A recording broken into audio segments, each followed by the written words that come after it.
ാണ് പിന്നീട് AU ആയി പ്രൊമോഷൻ ലഭിച്ചതിന് ശേഷം അദ്ദേഹം തൃശ്ശൂര്, ചാലക്കുടി ഇവിടെയൊക്കെ പ്രവർത്തിച്ചിട്ടുണ്ട്. ഡിസ്ട്രിക്ട് പ്രോഗ്രാം ഓഫീസറായിട്ട് വർക്ക് ചെയ്യുകയുണ്ടായി. ഒടുവിൽ കണ്ണൂർ സൗത്ത് AU ആയിട്ടാണ് അദ്ദേഹം സർവീസിൽ നിന്ന് വിരമിച്ചത്. ഇപ്പോഴും അക്കാദമിക മേഖലകളിൽ സജീവമായി പ്രവർത്തിക്കുന്ന ഒരാളാണ് കൃഷ്ണൻ മാഷ്. കേരള ശാസ്ത്ര സാഹിത്യ പരിഷത്തിന്റെ ഒരു പ്രവർത്തകൻ കൂടിയാണ്. ഒരുപാട് കാര്യങ്ങൾ ഞാൻ വിശദീകരിക്കുന്നില്ല. തുടർന്ന് അങ്ങോട്ട് ഈ സാമൂഹ്യ ശാസ്ത്രവുമായി ബന്ധപ്പെട്ട് അദ്ദേഹവുമായി ബന്ധപ്പെടുമ്പോൾ നിങ്ങൾക്ക് കൂടുതൽ അദ്ദേഹത്തെക്കുറിച്ച് അറിയാൻ പറ്റും. ഈ ക്ലാസ്സിലൂടെയും അദ്ദേഹത്തിന്റെ ഒരു രീതി എന്താണ്, അദ്ദേഹത്തിന്റെ ഈ മേഖലയിലുള്ള അദ്ദേഹത്തിന്റെ വൈദഗ്ധ്യം ഒക്കെ തന്നെ നമുക്ക് നേരിട്ട് അറിയാൻ പറ്റുന്നതാണ്. അതുകൊണ്ട് അതിനെക്കുറിച്ചൊന്നും ഞാൻ വിശദീകരിക്കുന്നില്ല. ക്ലാസ് എടുക്കാനായി. ഇതിൽ വേറെ അധ്യക്ഷനില്ലെന്ന് തോന്നുന്നു. ഇല്ല മാഷേ. ഓക്കെ, കൃഷ്ണൻ മാഷെ ഞാൻ സ്വാഗതം ചെയ്യുന്നു. ഓക്കെ, നമസ്കാരം എല്ലാവർക്കും. കേൾക്കുന്നുണ്ടല്ലോ? ഗോവിന്ദ മാഷെ കേൾക്കുന്നുണ്ടല്ലോ? ഉണ്ട്. യെസ്. ഞാൻ കൃഷ്ണൻകുറിയ, കണ്ണൂർ ജില്ലയിലെ കണ്ണാടിപ്പറമ്പ് സ്വദേശിയാണ്. ആദ്യമായിട്ട് ഈ ഒരു ഗ്രൂപ്പില് എനിക്ക് ഇങ്ങനെ ഒരു ക്ലാസ് എടുക്കാൻ അവസരം കിട്ടിയതിൽ വളരെ സന്തോഷമുണ്ട്. പക്ഷെ അതിനേക്കാൾ എനിക്ക് വളരെ സന്തോഷമുള്ളൊരു കാര്യം ഇതിൻ്റെ ഒരു സംഘാടകയായിട്ടുള്ള ഡോക്ടർ ദീപയാണ്. നമ്മുടെ ഒരു പൊതുവിദ്യാഭ്യാസ മേഖലയെ വളരെയധികം സ്നേഹിക്കുന്നതും പൊതുവിദ്യാഭ്യാസ മേഖലയിലെ കുട്ടികൾക്കെല്ലാം തന്നെ ഏറ്റവും മികച്ച രീതിയിലൊരു ഗൈഡൻസ് കൊടുക്കുന്നതിൽ ഒരു ടീച്ചേഴ്സിനേക്കാൾ ഉപരിയായിട്ട് പരിശ്രമിക്കുന്നതായിട്ടുള്ള അവരുടെ ആ പരിശ്രമത്തെ അവസരം ഞാൻ ശ്ലാഘിക്കുകയാണ്. അതുപോലെ തന്നെ ഗോവിന്ദ മാഷ് ഒരു കോളേജിൽ പ്രൊഫസറാണ്. പക്ഷെ എന്നാലും നമ്മളെ കുട്ടികൾക്കെല്ലാം വളരെയധികം ഈ മേഖലയിൽ സഹായം ചെയ്തുകൊണ്ടിരിക്കുന്ന ഒരു വ്യക്തി കൂടിയാണ്. ഞാൻ ഈ കറണ്ട് പോകുന്ന സമയത്തും അതുപോലെ തന്നെ മഴ പെയ്യുന്ന സമയത്തും അധികം ആ മേഖലയിൽ നീക്കുന്നില്ല. നമുക്ക് ക്ലാസ്സിലേക്ക് കടക്കാം. അപ്പോൾ സാധാരണയായിട്ട് നമ്മൾ അടുത്ത മാസത്തോടു കൂടി ഓണം വെക്കേഷൻ കഴിഞ്ഞ ഉടനെ നമ്മളെ സംസ്ഥാനത്തെ വിവിധ കലാമത്സരങ്ങൾ അതുപോലെ തന്നെ ശാസ്ത്രമേളകളൊക്കെ ആരംഭിക്കുകയാണ്. മാഡം എന്തെങ്കിലും ഇഷ്യൂ ഉണ്ടെങ്കിൽ പറയണേ, ദീപ മാഡം. മാഷേ ശ്രദ്ധിക്കുന്നുണ്ട്, നോക്കിയിട്ട് പറയാം. അപ്പോ അങ്ങനെ വരുമ്പോൾ നമ്മൾ സ്വാഭാവികമായിട്ടും ഇത്തരത്തിലെ ഒരു മേഖലയിലേക്ക് ഒരു മുൻകൂട്ടി തയ്യാറെടുക്കുന്നതിന് വേണ്ടിയിട്ട് കുട്ടികളെ പര്യാപ്തമാക്കുന്നതിൽ ചില ടീച്ചർമാരും അതുപോലെ തന്നെ ചില ക്ലബ്ബുകളും ചില സ്ഥാപനങ്ങളൊക്കെ വളരെ സജീവമായ രംഗത്തുണ്ട്. അപ്പോൾ അവരെ കൂടി സഹായിക്കുന്നതിൽ നമ്മൾ ഈ കൂട്ടായ്മ വളരെയധികം വികസിക്കുന്നുണ്ട്. എന്തായാലും എനിക്ക് കിട്ടിയ മേഖല ഈ പ്രാദേശിക ചരിത്രം എന്നാണ്. നമുക്കറിയാം, നമ്മുടെ ക്ലാസ്സുകളിൽ 3ാം ക്ലാസ് മുതൽ മേൽപോട്ടങ്ങ് നമ്മുടെ ചരിത്രം അതുപോലെ തന്നെ സോഷ്യൽ സയൻസ് എന്ന വിഷയം നമ്മൾ സമഗ്രമായി പഠിക്കുകയാണ്. 3ാം ക്ലാസ്സിലും 4ാം ക്ലാസ്സിലും അത് പരിസര പഠനത്തിന്റെ ഭാഗമായിട്ടും 5ാം ക്ലാസ് മുതൽ അത് വിഷയാധിഷ്ഠിതമായിട്ട് നമ്മൾ മുന്നോട്ട് പോവുകയാണ്. 5ാം ക്ലാസ് മുതൽ 10ാം ക്ലാസ് വരെ നമ്മളതിനെ എന്താ പറയുക, സോഷ്യൽ സയൻസ് എന്ന് പറയുകയും ചെയ്യും. ആ സോഷ്യൽ സയൻസിൽ നമ്മളെ ആ മേഖലയായിട്ട് ബന്ധപ്പെട്ട ചരിത്രം അതുപോലെ തന്നെ സമൂഹശാസ്ത്രം, സാമ്പത്തിക ശാസ്ത്രം, അതുപോലെ തന്നെ ഭൂമിശാസ്ത്രം, അതുപോലെ തന്നെ ഈ വാണിജ്യ മേഖല, കൊമേഴ്സ്, ഈ ഭാഗങ്ങളൊക്കെ ഉൾപ്പെടുത്തിയിട്ടുള്ള പാഠപുസ്തകങ്ങളാണ് ഉണ്ടാവാറുള്ളത്. 9ാം ക്ലാസ്സിലും 10ാം ക്ലാസ്സിലും 2 ടെക്സ്റ്റ് ആയിട്ടാണുള്ളത്. 5 മുതൽ 8 വരെ അത് ഒരു ടെക്സ്റ്റാണ്. ഇപ്രാവശ്യം 1 മുതൽ 1, 3, 5, 7, 9 ക്ലാസ്സുകളിലെ പാഠപുസ്തകമൊക്കെ നവീകരിക്കപ്പെട്ടിട്ടുണ്ട്. ആ നവീകരണത്തിന്റെ ഭാഗമായിട്ട് നമ്മുടെ ഈ അടുത്ത കാലത്തായിട്ട് നമ്മുടെ പൊതുസമൂഹവും അതുപോലെ തന്നെ ചരിത്രകാരന്മാരുടെ നേതൃത്വം കൊടുക്കുന്ന വിവിധ കൗൺസിലുകളും സമിതികളൊക്കെ മുന്നോട്ട് വെച്ച പ്രാദേശിക ചരിത്രം എന്ന ആശയത്തിൽ ഊന്നിക്കൊണ്ടുകൊണ്ട് ചില അധ്യായങ്ങൾ അതിൻ്റെ അകത്ത് രചിക്കപ്പെട്ടിട്ടുണ്ട്. നമുക്ക് ആദ്യമായിട്ട് 7ാം ക്ലാസ്സിലെ പാഠപുസ്തകത്തിലെ ഈ വരുന്ന ഭാഗത്തിൽ ഒരു പ്രാദേശിക ചരിത്രമായിട്ട് ബന്ധപ്പെട്ട് കോഴിക്കോടിനെ പറ്റിയുള്ളൊരു പ്രാദേശിക ചരിത്രം എന്നൊരു അധ്യായമുണ്ട്. നമുക്ക് 7ാം ക്ലാസ്സിലെ കുട്ടികൾക്കും മറ്റുള്ളവർക്കെല്ലാം അത് വായിക്കാവുന്നതാണ്. അപ്പോൾ സ്വാഭാവികമായിട്ടും നമ്മൾ ചരിത്രം എന്ന് കേൾക്കുമ്പോൾ നമ്മുടെ കുട്ടികൾക്കും അതുപോലെ തന്നെ അധ്യാപകർക്കും രക്ഷിതാക്കൾക്കും വലിയ താല്പര്യമില്ലാത്തൊരു മേഖലയാണ് പൊതുവെ കണ്ടുവരുന്നത്. പക്ഷെ ആ ഒരു സമീപനമൊക്കെ ഈ അടുത്ത കാലത്തായിട്ട് മാറിക്കൊണ്ടിരിക്കുകയാണ്. ഇപ്പോൾ പലപ്പോഴും 10ാം ക്ലാസ്സിൽ മുഴുവൻ വിഷയങ്ങളിൽ A+ കിട്ടിയവരെല്ലാം തന്നെ ഈ ഹ്യൂമാനിറ്റീസ് എടുത്തുകൊണ്ട് ഉന്നത മേഖല ലക്ഷ്യം വെച്ച് പോകുന്ന ഒരു കാഴ്ച നമുക്ക് കാണാൻ വേണ്ടി പറ്റുകയാണ്. പക്ഷെ മുമ്പത്തെ പോലെ അല്ലാത്ത രീതിയിൽ ചരിത്ര പഠനങ്ങളെല്ലാം തന്നെ, ചരിത്ര പാഠങ്ങളെല്ലാം കൂടി തന്നെ ജനങ്ങൾക്കും അതുപോലെ തന്നെ കുട്ടികൾക്കും ടീച്ചർമാർക്കും ഇണങ്ങുന്ന രീതിയിൽ സംവിധാനം ചെയ്യപ്പെടുന്ന രീതിയാണ് ഇപ്പോൾ കണ്ടുകൊണ്ടിരിക്കുന്നത്. അപ്പോൾ എന്തുകൊണ്ടാണ് നമ്മൾ ഈ ചരിത്രം നമുക്ക് ഇഷ്ടപ്പെടാതെ പോകുന്നത് കഴിഞ്ഞാൽ അതിന് ഒരുപാട് കാര്യമുണ്ട്. ഈ സോഷ്യൽ സയൻസിന്റെ ഒരു പ്രധാന ഭാഗം എന്നുള്ള ചരിത്രമാണ്. രണ്ടാമതേ ഭൂമിശാസ്ത്രം മറ്റ് അനുബന്ധ വിഷയങ്ങളൊക്കെ ഉണ്ടാവുന്നുള്ളൂ.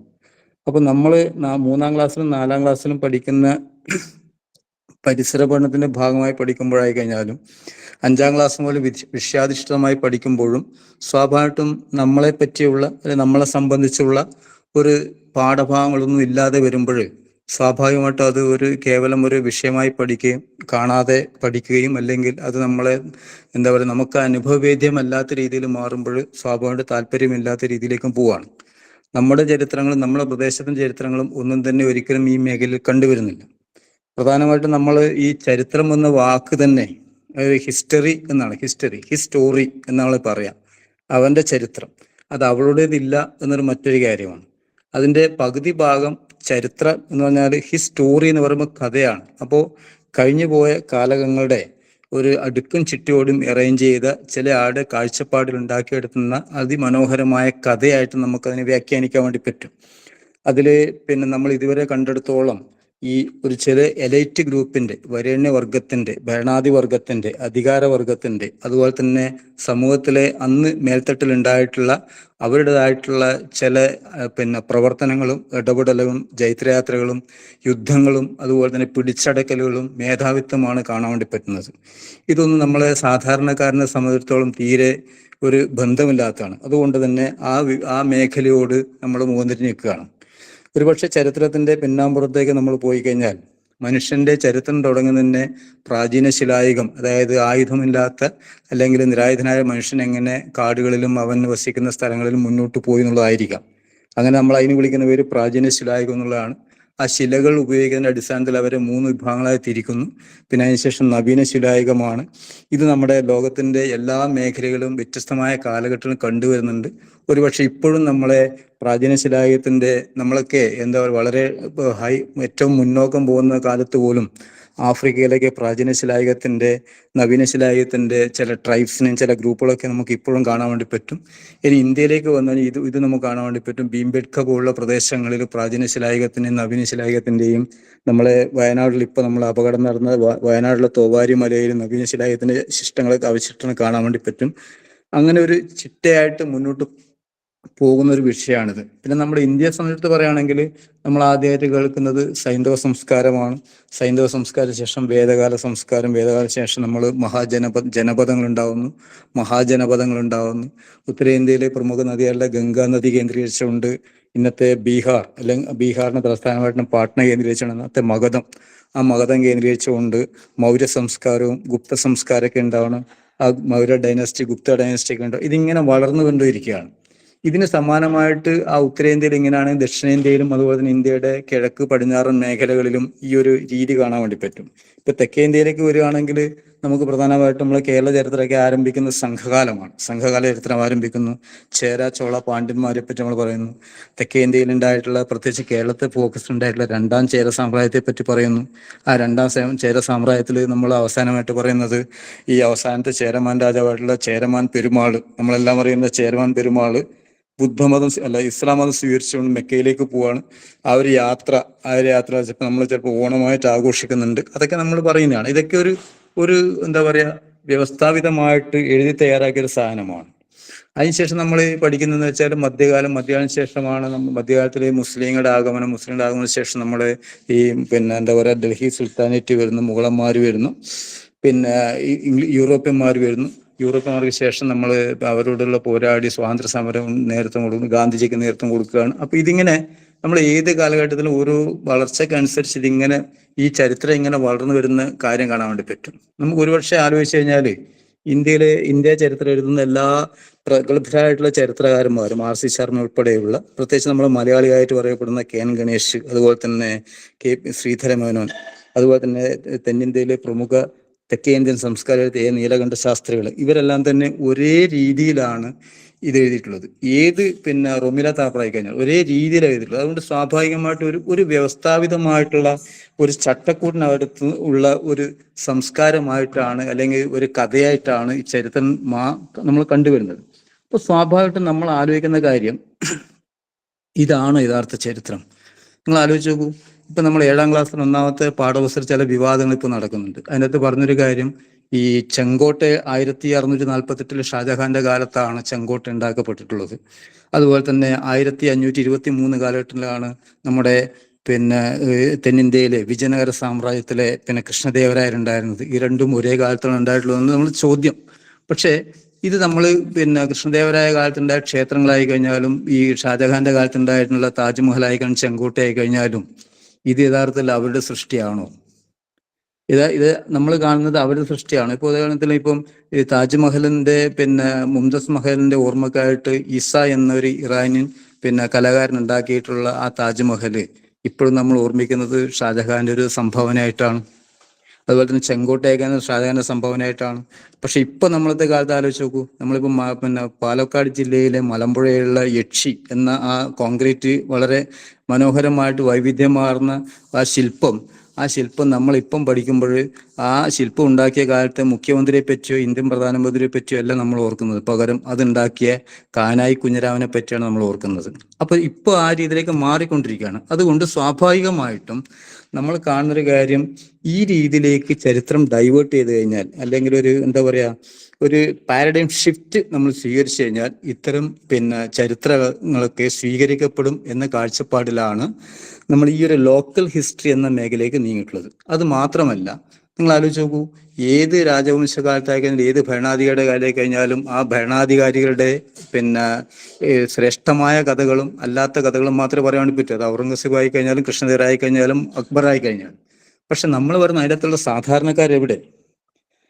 അതിൽ ആ സാധാരണക്കാരന്റെ ചരിത്രം, അതുപോലെ തന്നെ സാധാരണക്കാരന്റെ ഇടപെടലും ജീവിത രീതികളും അത് പരാമർശിക്കപ്പെടേണ്ടതില്ലേ? സാധാരണക്കാരൻ ഈ ഗവൺമെന്റിന്റെ ഈ വ്യവസ്ഥാപിതമായ സംവിധാനത്തിന്റെ ഭാഗമായിരുന്നില്ലേ? സ്വാഭാവികമായിട്ടായിരുന്നു. അപ്പൊ അതുകൊണ്ട് നമ്മൾ എന്ത് ചെയ്യണം? സ്വാഭാവികമായിട്ടും ആ മേലാള ചരിത്രം മാറ്റിക്കൊണ്ട് ഒരു കീഴാള ചരിത്രത്തിലേക്ക് നമ്മൾ ഇറങ്ങണം. ആ കീഴാള ചരിത്രത്തിൽ ഒരുപാട് സംഭവങ്ങൾ നടന്നിട്ടുണ്ട്. അവരുടേതായിട്ടുള്ള ജീവിത രീതികളുണ്ട്, അവരുടേതായിട്ടുള്ള ചില സിദ്ധാന്തങ്ങളുണ്ട്, ആരാധനാക്രമങ്ങളുണ്ട്. അപ്പൊ അങ്ങനെ വരുമ്പോൾ ആ ആരാധനാക്രമങ്ങളെല്ലാം കൂടി ചേർത്തുകൊണ്ട് ഒരു പ്രദേശത്തെ ഭാഗമായിട്ട് നമ്മൾ വിലയിരുത്തുമ്പോൾ സ്വാഭാവികമായിട്ടും നമ്മൾ പോകുന്ന വഴി പ്രാദേശിക ചരിത്രത്തിലേക്കാണ്. അതായത് വ്യവസ്ഥാപിതമായിട്ടുള്ള എല്ലാ പുസ്തകങ്ങളും ഒരേ വാർപ്പ് രീതിയിൽ ഉണ്ടാകുമ്പോൾ അതിൻ്റെ അകത്തുനിന്ന് ഒരു പാരഡൈം ഷിഫ്റ്റ് എന്നുള്ള രീതിയിൽ, ഒരു മാറ്റം എന്നുള്ള രീതിയിൽ നമ്മൾ തിരഞ്ഞെടുക്കാൻ വേണ്ടി പോകുന്നതാണ് പ്രാദേശിക ചരിത്രം. അപ്പൊ നമ്മൾ ഈ വ്യവസ്ഥാപിതമായ ചരിത്രം എഴുതുമ്പോൾ നമ്മൾ സ്വാഭാവികമായിട്ട് ഒരുപാട് തെളിവുകൾ നമ്മൾ ആശ്രയിക്കുന്നുണ്ട്. അത് ചിലപ്പോൾ പുരാവസ്തുക്കളായിരിക്കാം, പുരാവസ്തുക്കൾ കോട്ടകള്, കൊട്ടാരങ്ങള്, കൊടക്കല്, തൊപ്പിക്കല്ല്, വീരക്കല്ല്, അങ്ങനെയൊക്കെ ആയിരിക്കാം. അതുപോലെ തന്നെ ചില പുരാരേഖകൾ ഉണ്ടാവാം, ലിഖിതങ്ങൾ ഉണ്ടാവാം, ശാസനങ്ങൾ ഉണ്ടാവാം, ചെപ്പേടുകൾ ഉണ്ടാവാം, ഉത്തരവുകളൊക്കെ ഉണ്ടാവാം. അതുപോലെ തന്നെ അക്കാലത്തെ സാഹിത്യ സൃഷ്ടികൾ ഉണ്ടാവാം. ഇപ്പം അക്ബറുടെ കാലത്തുണ്ടായിരുന്ന ഐനി അക്ബറി, അവരുടെ കാലത്തുണ്ടായിട്ടുള്ള രാഷ്ട്രീയമായിട്ടുള്ള ഇടപാടുകൾ പറയുന്നതാണ്. അതുപോലെ തന്നെ ചന്ദ്രഗുപ്തൻ രണ്ടാമന്റെ കാലത്തുണ്ടായിട്ടുള്ള സമുദ്രത്തിനെ പറ്റിയുള്ള കാളിദാസ കൃതികൾ അഭിജ്ഞാന ശാകുന്തളം, വിക്രമോർവശിയം തുടങ്ങിയ നാടകങ്ങളെല്ലാം തന്നെ ആ കാലഘട്ടത്തിലുണ്ടായുള്ള ഈ വ്യവസ്ഥകളെ പറ്റി പറയാണ്. പക്ഷെ ആ വ്യവസ്ഥകളൊക്കെ മാറ്റിവെച്ചുകൊണ്ട് നമ്മൾ താഴെത്തട്ടിൽ ഇറങ്ങുകയാണ്. ആ താഴെത്തട്ടിലെ ആൾക്കാരുടെ സംസ്കാരങ്ങൾ പഠിക്കുകയാണ്, അവർ ഓർമ്മകൾ പരിശോധിക്കുകയാണ്, അവൻ്റെ ജീവിത രീതി പഠിക്കുകയാണ്, അവൻ ഇടപെട്ട മേഖലകൾ പഠിക്കുകയാണ്, അവൻ ജീവിക്കാൻ വേണ്ടി പോരാടിയ ഭൂമിയെ പറ്റി പഠിക്കുകയാണ്, ആ ഭൂമിയിൽ എങ്ങനെയാണ് അവൻ്റെ ജീവിതം മുന്നോട്ട് പോയിട്ടുള്ളത്, അതെങ്ങനെ അവനെ സഹായിച്ചെന്ന് പഠിക്കുകയാണ്. അതാണ് നമ്മൾ ഉദ്ദേശിക്കുന്ന പ്രാദേശിക ചരിത്രം. ഒരുപക്ഷെ നമുക്ക് ഇങ്ങനെ അതിന് വ്യാഖ്യാനിക്കാൻ വേണ്ടി പറ്റും. പാർശ്വവൽക്കരിക്കപ്പെട്ട, അരികുവൽക്കരിക്കപ്പെട്ട ഒരു ജനതയുടെ അല്ലെങ്കിൽ ഒരു വർഗത്തിന്റെ സമഗ്ര ജീവിതശൈലി ഏറ്റവും സൂക്ഷ്മമായി വിലയിരുത്തി അവതരിപ്പിക്കുന്ന ഒരു മേഖലയാണ് ലോക്കൽ ഹിസ്റ്ററി എന്ന് പറയുന്നത്. സ്വാഭാവികമായിട്ട് നമ്മൾ അങ്ങനെ വരുമ്പോൾ നമ്മൾ ഈ അടുത്ത കാലത്തായിട്ട് ഒരു 15 വർഷമായി നമ്മൾ ഈ മേഖലയിൽ പ്രാദേശിക ചരിത്രം ഒരു മത്സര ഇനമായിട്ട് സോഷ്യൽ സയൻസിന്റെ വിഷയത്തിൽ ഉൾപ്പെടുത്തിയിട്ടുള്ളത്. ഒരുപാട് മേഖലകളുണ്ട് അതിൻ്റെ അകത്തൊന്ന് പ്രാദേശിക ചരിത്രമാണ്. അപ്പൊ ഞാൻ ഈ പറഞ്ഞു വരുമ്പോൾ ഞാൻ ഈ ഗ്രൂപ്പിൽ ടീച്ചർമാരുണ്ട്, അതുപോലെ തന്നെ കുട്ടികളുണ്ട്, രക്ഷിതാക്കളുണ്ട്, മറ്റവരൊക്കെ ഉണ്ട്, മറ്റുള്ള ആൾക്കാരൊക്കെ ഉണ്ട്. അപ്പൊ സ്വാഭാവികമായിട്ടും ഈ പിന്നെ നമ്മൾ പഠിക്കുന്ന സയൻസ് താല്പര്യപ്പെട്ട് പഠിക്കുന്ന കുട്ടികൾക്കും നമുക്ക് ഈ മേഖലയിൽ വരാം. ഗണിതം താല്പര്യപ്പെട്ട് പഠിക്കുന്ന കുട്ടികൾക്ക് നമുക്ക് ഇതിൽ മേഖലയിൽ വരാം. ചരിത്രം താല്പര്യപ്പെട്ട് പഠിക്കുന്നവർക്ക് മാത്രമല്ല ഈ ഒരു മേഖല എന്ന് ഞാൻ പറഞ്ഞു നോക്കുകയാണ്. താല്പര്യമുള്ള നമ്മുടെ നാടിന്റെ, നമ്മുടെ പ്രദേശത്തിന്റെ, നമ്മുടെ വർഗത്തിന്റെ, പൊയ്കയിൽ യോഹന്നാൻ പറഞ്ഞ പോലെ നമ്മളെ കാണുന്നില്ല, എൻ്റെ ഒരു വർഗത്തിന്റെ ജീവിതവും ചരിത്രവും ഒരു പ്രവർത്തികളും കാണുന്നില്ല എന്ന് പറഞ്ഞ പോലെ എൻ്റെ നാടിന്റെ, എൻ്റെ പ്രദേശത്തിന്റെ, എൻ്റെ ചുറ്റുപാടുമുള്ള കാര്യങ്ങളൊക്കെ മനസ്സിലാക്കാൻ വേണ്ടി ഞാൻ ശ്രമിച്ചു കഴിഞ്ഞാൽ അത് ആ പ്രദേശത്തിന്റെ ഒരു ഒരു എന്താ പറയാ ഒരു ഒരു ഉൽപ്പന്നമായിട്ട് വരും. അതിനാണ് നമ്മൾ പ്രാദേശിക ചരിത്രം എന്ന് പറയുന്നത്. അപ്പൊ സ്വാഭാവികമായിട്ടും അതിന് ആദ്യമായിട്ട് ഇപ്പം നമ്മൾ നേതൃത്വം കൊടുക്കേണ്ടത് രക്ഷിതാക്കളാണെന്ന് തോന്നുന്നു. നമ്മളിപ്പോൾ ഒരു വിശാലമായ ഒരു ഗ്രാമത്തിലായിരിക്കുമല്ലോ താമസിക്കുന്നത്. ഏതൊരു ഗ്രാമത്തിനും അതിൻ്റെതായിട്ടുള്ള ഒരു രീതിശാസ്ത്രം കാണാൻ വേണ്ടി പറ്റും. അപ്പൊ ഞാൻ പറഞ്ഞു വരുന്നത്, അങ്ങനെ പ്രാദേശിക ചരിത്രത്തിലേക്ക് നമ്മൾ പോകുമ്പോൾ എങ്ങനെയാണ് നേരത്തെ പറഞ്ഞ വ്യവസ്ഥാപിതമായ തെളിവുകളിൽ നിന്ന് വ്യത്യസ്തമായി, ഞാൻ പറഞ്ഞ പോലെ പുരാവസ്തുക്കളും പുരാരേഖകളും സാഹിത്യ സൃഷ്ടികളല്ലാത്ത ഏത് തെളിവുകളാണ് നമുക്ക് ഈ സാഹിത്യ അല്ലെങ്കിൽ ഈ പ്രാദേശിക ചരിത്ര രചിക്കാൻ വേണ്ടി നമുക്ക് സഹായിക്കാൻ വേണ്ടി പറ്റുക എന്ന് അറിഞ്ഞിരിക്കുന്നത് വളരെ പ്രധാനപ്പെട്ട കാര്യമാണ്. ഞാൻ അതിലേക്കാണ് വരുന്നത്. അപ്പൊ നോക്കൂ, ഒരുപാട് കാര്യം നമ്മളൊരു പ്രദേശം ആദ്യമായിട്ട് നാം അധിവസിക്കുന്ന ഒരു പ്രദേശം, ഇപ്പൊ ഞാൻ അധിവസിക്കുന്ന കണ്ണാടിപ്പറമ്പ് എന്നൊരു വിശാലമായ ഒരു പ്രദേശത്താണ്. എൻ്റെ ഈ ഗ്രാമത്തിന്റെ വടക്ക് ഭാഗത്തും തെക്ക് ഭാഗത്തും കിഴക്ക് ഭാഗത്തും പടിഞ്ഞാറ് ഭാഗത്തായിട്ട് പുഴകളുണ്ട്. അപ്പൊ എനിക്ക് ചുറ്റും നോക്കിക്കഴിഞ്ഞാൽ സ്വാഭാവികമായിട്ടും ഒരു ഭൂമിശാസ്ത്രമായ ഒരു അതിരുകൾ എനിക്ക് കിട്ടും. അതുപോലെ തന്നെ പടിഞ്ഞാറ് ഭാഗത്ത് കാട്ടാമ്പള്ളി പുഴയും, കിഴക്ക് ഭാഗത്ത് മുണ്ടേരി പുഴയും, വടക്ക് ഭാഗത്ത് വളവട്ടണം പുഴയും, കിഴക്ക് ഭാഗത്ത് മുണ്ടേരി പുഴയുടെ ഒരു ഭാഗം നമുക്ക് കിട്ടും. അപ്പോൾ സ്വാഭാവികമായിട്ടും ഈ ഭൂമിശാസ്ത്രമായ അതിരുകൾ വെച്ചിട്ട് അതിപ്പോൾ അറിയപ്പെടുന്ന ഒരു ഗ്രാമം മാത്രമായിട്ട് കണ്ണാടിപ്പുറം മാത്രമല്ല, ചേലേരി ആയി കഴിഞ്ഞാൽ, കുളച്ചേരി ആയി കഴിഞ്ഞാൽ, കമ്പിലായി കഴിഞ്ഞാൽ ഈ പ്രദേശത്ത് ഉൾപ്പെടുന്നുണ്ട്, നാറാത്തായി കഴിഞ്ഞാൽ ഉൾപ്പെടുന്നുണ്ട്. അപ്പൊ ഈ ഒരു പ്രദേശത്ത് ഞാൻ ഇറങ്ങി അന്വേഷിച്ചു കഴിഞ്ഞാൽ ഒരുപാട് കാര്യം നമുക്ക് കണ്ടെത്താൻ വേണ്ടി പറ്റും. അതെങ്ങനെയെന്നുള്ളതാണ് നമ്മൾ ചർച്ച ചെയ്യാൻ വേണ്ടി പോകുന്നത്. സ്വാഭാവികമായിട്ടും നിങ്ങൾ ആലോചിച്ച് നോക്കൂ, നമ്മൾ ഈ പരമ്പരാഗതമായിട്ടുള്ള രീതിശാസ്ത്രം മാറി വെച്ചുകൊണ്ട് ഈ പ്രദേശത്തെ ചരിത്രം നമുക്ക് എഴുതാൻ വേണ്ടി, രചിക്കാൻ വേണ്ടി, കണ്ടെത്താൻ വേണ്ടി നമ്മൾ സഹായിക്കുന്നത് ഒന്ന് വായ്മൊഴിയാണ്. വാമൊഴിയായിട്ടുള്ള നമ്മൾ പരമ്പരാഗതമായിട്ട് ട്രഡീഷണൽ ആയിട്ട് പറഞ്ഞു വരിക്കുന്ന ചില കാര്യങ്ങളാണ്. അത് നമ്മൾ ഓറൽ ഹിസ്റ്ററി എന്നാണ് പറയുക, ഓറൽ ഹിസ്റ്ററി. അപ്പൊ ഈ ഓറൽ ഹിസ്റ്ററി ഉണ്ടാവാം. അതുപോലെ തന്നെ ഇനി ചില ആൾക്കാരുടെ, പഴയ കാലത്തെ ആൾക്കാരുടെ ഓർമ്മകൾ ഉണ്ടാവാം. ആ ഓർമ്മകൾ നമ്മൾ പരിശോധിക്കുന്നു. അതുപോലെ തന്നെ ആ പ്രദേശത്ത് നിന്ന് ഉയർന്നു കേട്ടിരുന്ന നാടൻ പാട്ടുകൾ, ആ നാടൻ പാട്ടുകളൊക്കെ നമുക്ക് ശേഖരിക്കാം. ഇപ്പം നിങ്ങൾ ഒരുപക്ഷെ നമ്മൾ കേരള ചരിത്രത്തിനെ പരിശോധിക്കുമ്പോഴേ, കേരള ചരിത്രത്തിലേക്ക് നമ്മൾ വീണ്ടും ഒരു നല്ലൊരു താരാട്ടുപാട്ട് ഏതാണ് നമ്മൾ തേടി കഴിഞ്ഞാൽ നമുക്ക് കിട്ടിയ ഇരേമൻ തമ്പിയുടെ ഓമനത്തിങ്കൾ കിടാവ് എന്നായിരിക്കാം. പക്ഷെ അത് ആ ഒരു എലൈറ്റ് ഗ്രൂപ്പിന്റെ മേലാള വർഗത്തിന്റെ ഒരു താരാട്ടുപാട്ട് എന്നതിലേക്ക് ഉപരിയായിട്ട് അതിന് പ്രസക്തി ഒന്നുമില്ല. പക്ഷെ നമ്മുടെ നാട്ടിലൊരു ഗ്രാമീണ മേഖലയിൽ ഒരു ഈ കീഴാള സമുദായത്തിൽ ഒരു കൂട്ടം ആൾക്കാർ വയലേലകളിൽ പണിക്ക് പോകുമ്പോഴും അവരും കുട്ടിയെ മടിയിൽ വെച്ചുകൊണ്ടോ അല്ല പുറത്തിട്ടുകൊണ്ടോ അവരും പാടുന്ന പാട്ട് ഇതാണ്. പക്ഷെ ഈ പാട്ടുകളൊന്നും വേണ്ടി എഴുതി വെച്ചിട്ടുള്ളതാണ്. അപ്പോൾ നാടൻ പാട്ടുകളായി കഴിഞ്ഞാലും ആ ഗ്രാമീണ സൗന്ദര്യത്തെ വഹിക്കുന്ന കാർഷിക മേഖല പാട്ടുകളായി കഴിഞ്ഞാലും നമുക്ക് അതിലൂടെ നമ്മളെ ഗ്രാമത്തിന് ചരിത്രം കണ്ടെത്താൻ വേണ്ടി പറ്റും. അതുപോലെ തന്നെ ആദിവാസി കലാരൂപങ്ങൾ ഒരുപാടുണ്ട്. ആദിവാസി കലാരൂപങ്ങൾ, നാടൻ കലകൾ, ആരാധനാക്രമങ്ങൾ. ഈ ആരാധനാക്രമങ്ങൾ ഒരു വലിയൊരു സാധ്യതയാണ് ആരാധനാക്രമങ്ങൾ. അത് ഈ ആരാധനാക്രമങ്ങൾ പറയുമ്പോൾ നമ്മളതിനകത്ത് ക്ഷേത്രങ്ങൾ ഉൾപ്പെടും. ആ ക്ഷേത്രങ്ങളിലെ ആരാധന മൂർത്തികൾ ഉണ്ടാവാം, അല്ലെങ്കിൽ ദാറ്റ് മീൻസ് ദൈവങ്ങൾ ഉണ്ടാവാം. ആ ദൈവങ്ങൾ തന്നെ വ്യത്യസ്തമായിട്ടുണ്ട്. നമ്മൾ ചിലപ്പോൾ നമ്മളിപ്പോൾ കേൾക്കുന്നത് ഈ വിഷ്ണുവിനും അതുപോലെ തന്നെ എന്താ പറയാ ഈ ലക്ഷ്മി ദേവതയൊക്കെ ആയിരിക്കാം. പക്ഷെ ചില കോട്ടങ്ങളിലൊക്കെ നമ്മൾ ഈ ഭൈരവനെ പറ്റിയും അതുപോലെ തന്നെ പ്രേത പിശാചുക്കളെയും ആരാധിക്കുന്ന ആൾക്കാർ കൂടിയുണ്ട്. അപ്പോൾ ഈ ആരാധനക്രമത്തിൽ നമുക്ക് അതിൻ്റെ ഒരു വ്യത്യസ്തത കാണാൻ വേണ്ടി പറ്റും. അതുപോലെ തന്നെ ഈ ക്ഷേത്രങ്ങൾക്ക് ഉപയോഗിക്കുന്ന വാദ്യോപകരണം വളരെ വൈവിധ്യമാർന്ന വാദ്യോപകരണം ഉണ്ടാവാം. ചെണ്ട എന്നുള്ള രാഗത്തിൽ മേലാളന്മാരെ വാദ്യോപകരണമല്ല, അസുരവാദ്യം എന്നാണ് ചെണ്ടയെ പറ്റി നമ്മൾ പറയുന്നത്. അപ്പോൾ സ്വാഭാവികമായിട്ടും അതുപോലെ തന്നെ ആദിവാസികൾ ഉപയോഗിക്കുന്ന തുടി ഉണ്ടാവാം. ആ തുടി എങ്ങനെ ഉണ്ടാക്കിയിട്ടുള്ളത്, അത് കൊട്ടുന്ന രീതി എന്താണ്, ഏത് രീതിയിലാണ് ഉണ്ടാക്കിയിട്ടുള്ളത്. അതുപോലെ തന്നെ ഈ ചെലങ്കകൾ വ്യത്യസ്ത രീതിയിലുണ്ട്. വെളിച്ചപ്പാട് ഉപയോഗിക്കുന്ന ചെലങ്കുകളുണ്ട്. അതുപോലെ തന്നെ നമ്മുടെ ഈ കോലങ്ങൾ ഉറയുമ്പോൾ കോലങ്ങൾ കെട്ടിത്തൂക്കും, തെയ്യങ്ങൾ കെട്ടുന്നതിനും ചെലങ്കുകളുണ്ട്. അതിലങ്ങനെ വ്യത്യാസമാണ്. അതുപോലെ തന്നെ ക്ഷേത്രങ്ങൾ ആലോചിച്ച് നോക്കൂ, ക്ഷേത്രത്തിന് നിർമ്മാണ ശൈലികളുണ്ട്. ആ നിർമ്മാണ ശൈലി ക്ഷേത്രങ്ങൾ വ്യത്യസ്തമാണ്. മേലാളന്മാരുടെ ക്ഷേത്ര രീതി ഒന്നാണ്, കീഴാളന്മാരുടെ ക്ഷേത്ര രീതി ഒന്നാണ്, കൂത്തമ്പലുള്ള ക്ഷേത്രങ്ങൾ ഒന്നാണ്. അപ്പൊ ഇങ്ങനെയുള്ള ഒരുപാട് കാര്യങ്ങൾ നമുക്ക് കണ്ടെത്താൻ വേണ്ടി പറ്റും. ആ കണ്ടെത്തലിലൂടെയാണ് സ്വാഭാവികമായിട്ട് നമ്മളൊരു പ്രദേശത്തിന്റെ, ഒരു ഗ്രാമത്തിന്റെ ഈ ചരിത്രം നമ്മൾ കണ്ടെത്താൻ വേണ്ടി പറ്റുക. അപ്പൊ അങ്ങനെ വരുമ്പം നമ്മൾ ചെയ്യാൻ ശ്രമിക്കേണ്ടത് എങ്ങനെയാണ് ഈ ചരിത്രം എന്നുള്ളത് നമുക്ക് വ്യക്തമായിട്ട് എഴുതി തയ്യാറാക്കുക, അതിലേക്കാണ് പോകുന്നത്. അപ്പൊ ഞാൻ ഈ പറഞ്ഞ ഇതിനൊക്കെ ഒരുപാട് തെളിവുകൾ ഇനിയുണ്ട്. ആ തെളിവുകൾക്കപ്പുറത്ത് വന്നുകൊണ്ട് നമ്മൾ ശ്രദ്ധിക്കേണ്ട കാര്യം, ഒരു ചരിത്രം എഴുതാൻ വേണ്ടി പ്രാദേശിക ചരിത്രം എഴുതാൻ വേണ്ടി പോകുമ്പോൾ, അല്ലെങ്കിൽ പ്രാദേശിക ചരിത്രം തയ്യാറാക്കുമ്പോൾ നമ്മൾ ചില സിസ്റ്റമാറ്റിക് ആയിട്ട് ചില രീതിശാസ്ത്രം സ്വീകരിക്കേണ്ടതുണ്ട്. ഒരു സ്വാഭാവികമായിട്ട് ഒരു പ്രൊഡക്റ്റ് എഴുതി തയ്യാറാക്കുമ്പോൾ അതിനൊരു ചിട്ടവട്ടമുണ്ട്. ആദ്യം എന്തുണ്ടായിരിക്കണം, രണ്ടാമത് എന്തുണ്ടായിരിക്കണം, മൂന്നാമത് എന്തുണ്ടായിരിക്കണം, കൃത്യമായിട്ടുണ്ടാവും. അപ്പൊ നമ്മൾ അങ്ങനെയാണ് പറയുമ്പോൾ നമ്മൾ പറയുന്നത് ആദ്യമായിട്ട് ഉണ്ടാവേണ്ടത് അതിനൊരു ഇൻട്രൊഡക്ഷൻ ഉണ്ടാവണം എന്നുള്ളതാണ്. ഈ ഇൻട്രൊഡക്ഷൻ ഉണ്ടാവണം, അതിന്റെ അവസാന ഭാഗത്തൊരു കൺക്ലൂഷൻ ഉണ്ടാവണം. ഈ ഇൻട്രൊഡക്ഷൻ എന്നുള്ളത് നമ്മൾ സാധാരണ ആദ്യം ഇൻട്രൊഡക്ഷൻ എഴുതിയിട്ടല്ല നമ്മൾ ഈ അധ്യായങ്ങളിലേക്ക് പോവുക. അത് പ്രത്യേകം ശ്രദ്ധിക്കണം. നമ്മൾ ആദ്യം എപ്പോഴും എഴുതി തയ്യാറാക്കുന്നത് ചാപ്റ്ററുകളാണ്, അധ്യായങ്ങളാണ്. ഈ അധ്യായങ്ങൾക്ക് ശേഷം മാത്രം നമുക്ക് കൃത്യമായിട്ട് ഇൻട്രൊഡക്ഷൻ എഴുതാൻ വേണ്ടി പറ്റും. ഇൻട്രൊഡക്ഷനിലാണ് ഞാൻ എന്താണ് ഉദ്ദേശിക്കുന്നത്, ഇതിന് ലക്ഷ്യം എന്താണ്, എൻ്റെ ഈ പതിപ്പ് അല്ലെങ്കിൽ ഈ പ്രൊഡക്റ്റ് സമൂഹത്തിൽ എന്ത് മാറ്റമാണ് ഉണ്ടാക്കുന്നത് കൃത്യമായിട്ട് മനസ്സിലാക്കുന്നത് ഇൻട്രൊഡക്ഷനിലൂടെയാണ്. അതുപോലെ തന്നെ നമ്മളൊരു അവസാന ഒരു കൺക്ലൂഷൻ ഉണ്ടാവും.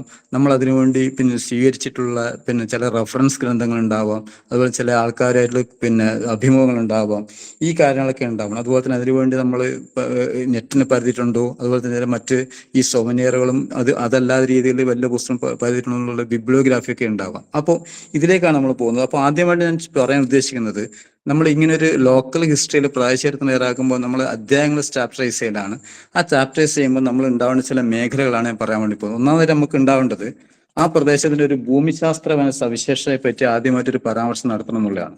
ഭൂമിശാസ്ത്രപരമായ സവിശേഷത സ്വാഭാവികമായിട്ടും നമുക്ക് ആദ്യമായിട്ട് എന്താ വരുന്നത്, ഞാനൊരു ഈ മത്സരാധിഷ്ഠിതമായിട്ടാണ് ഞാൻ ഇതിനെ സമീപിക്കുന്നത്.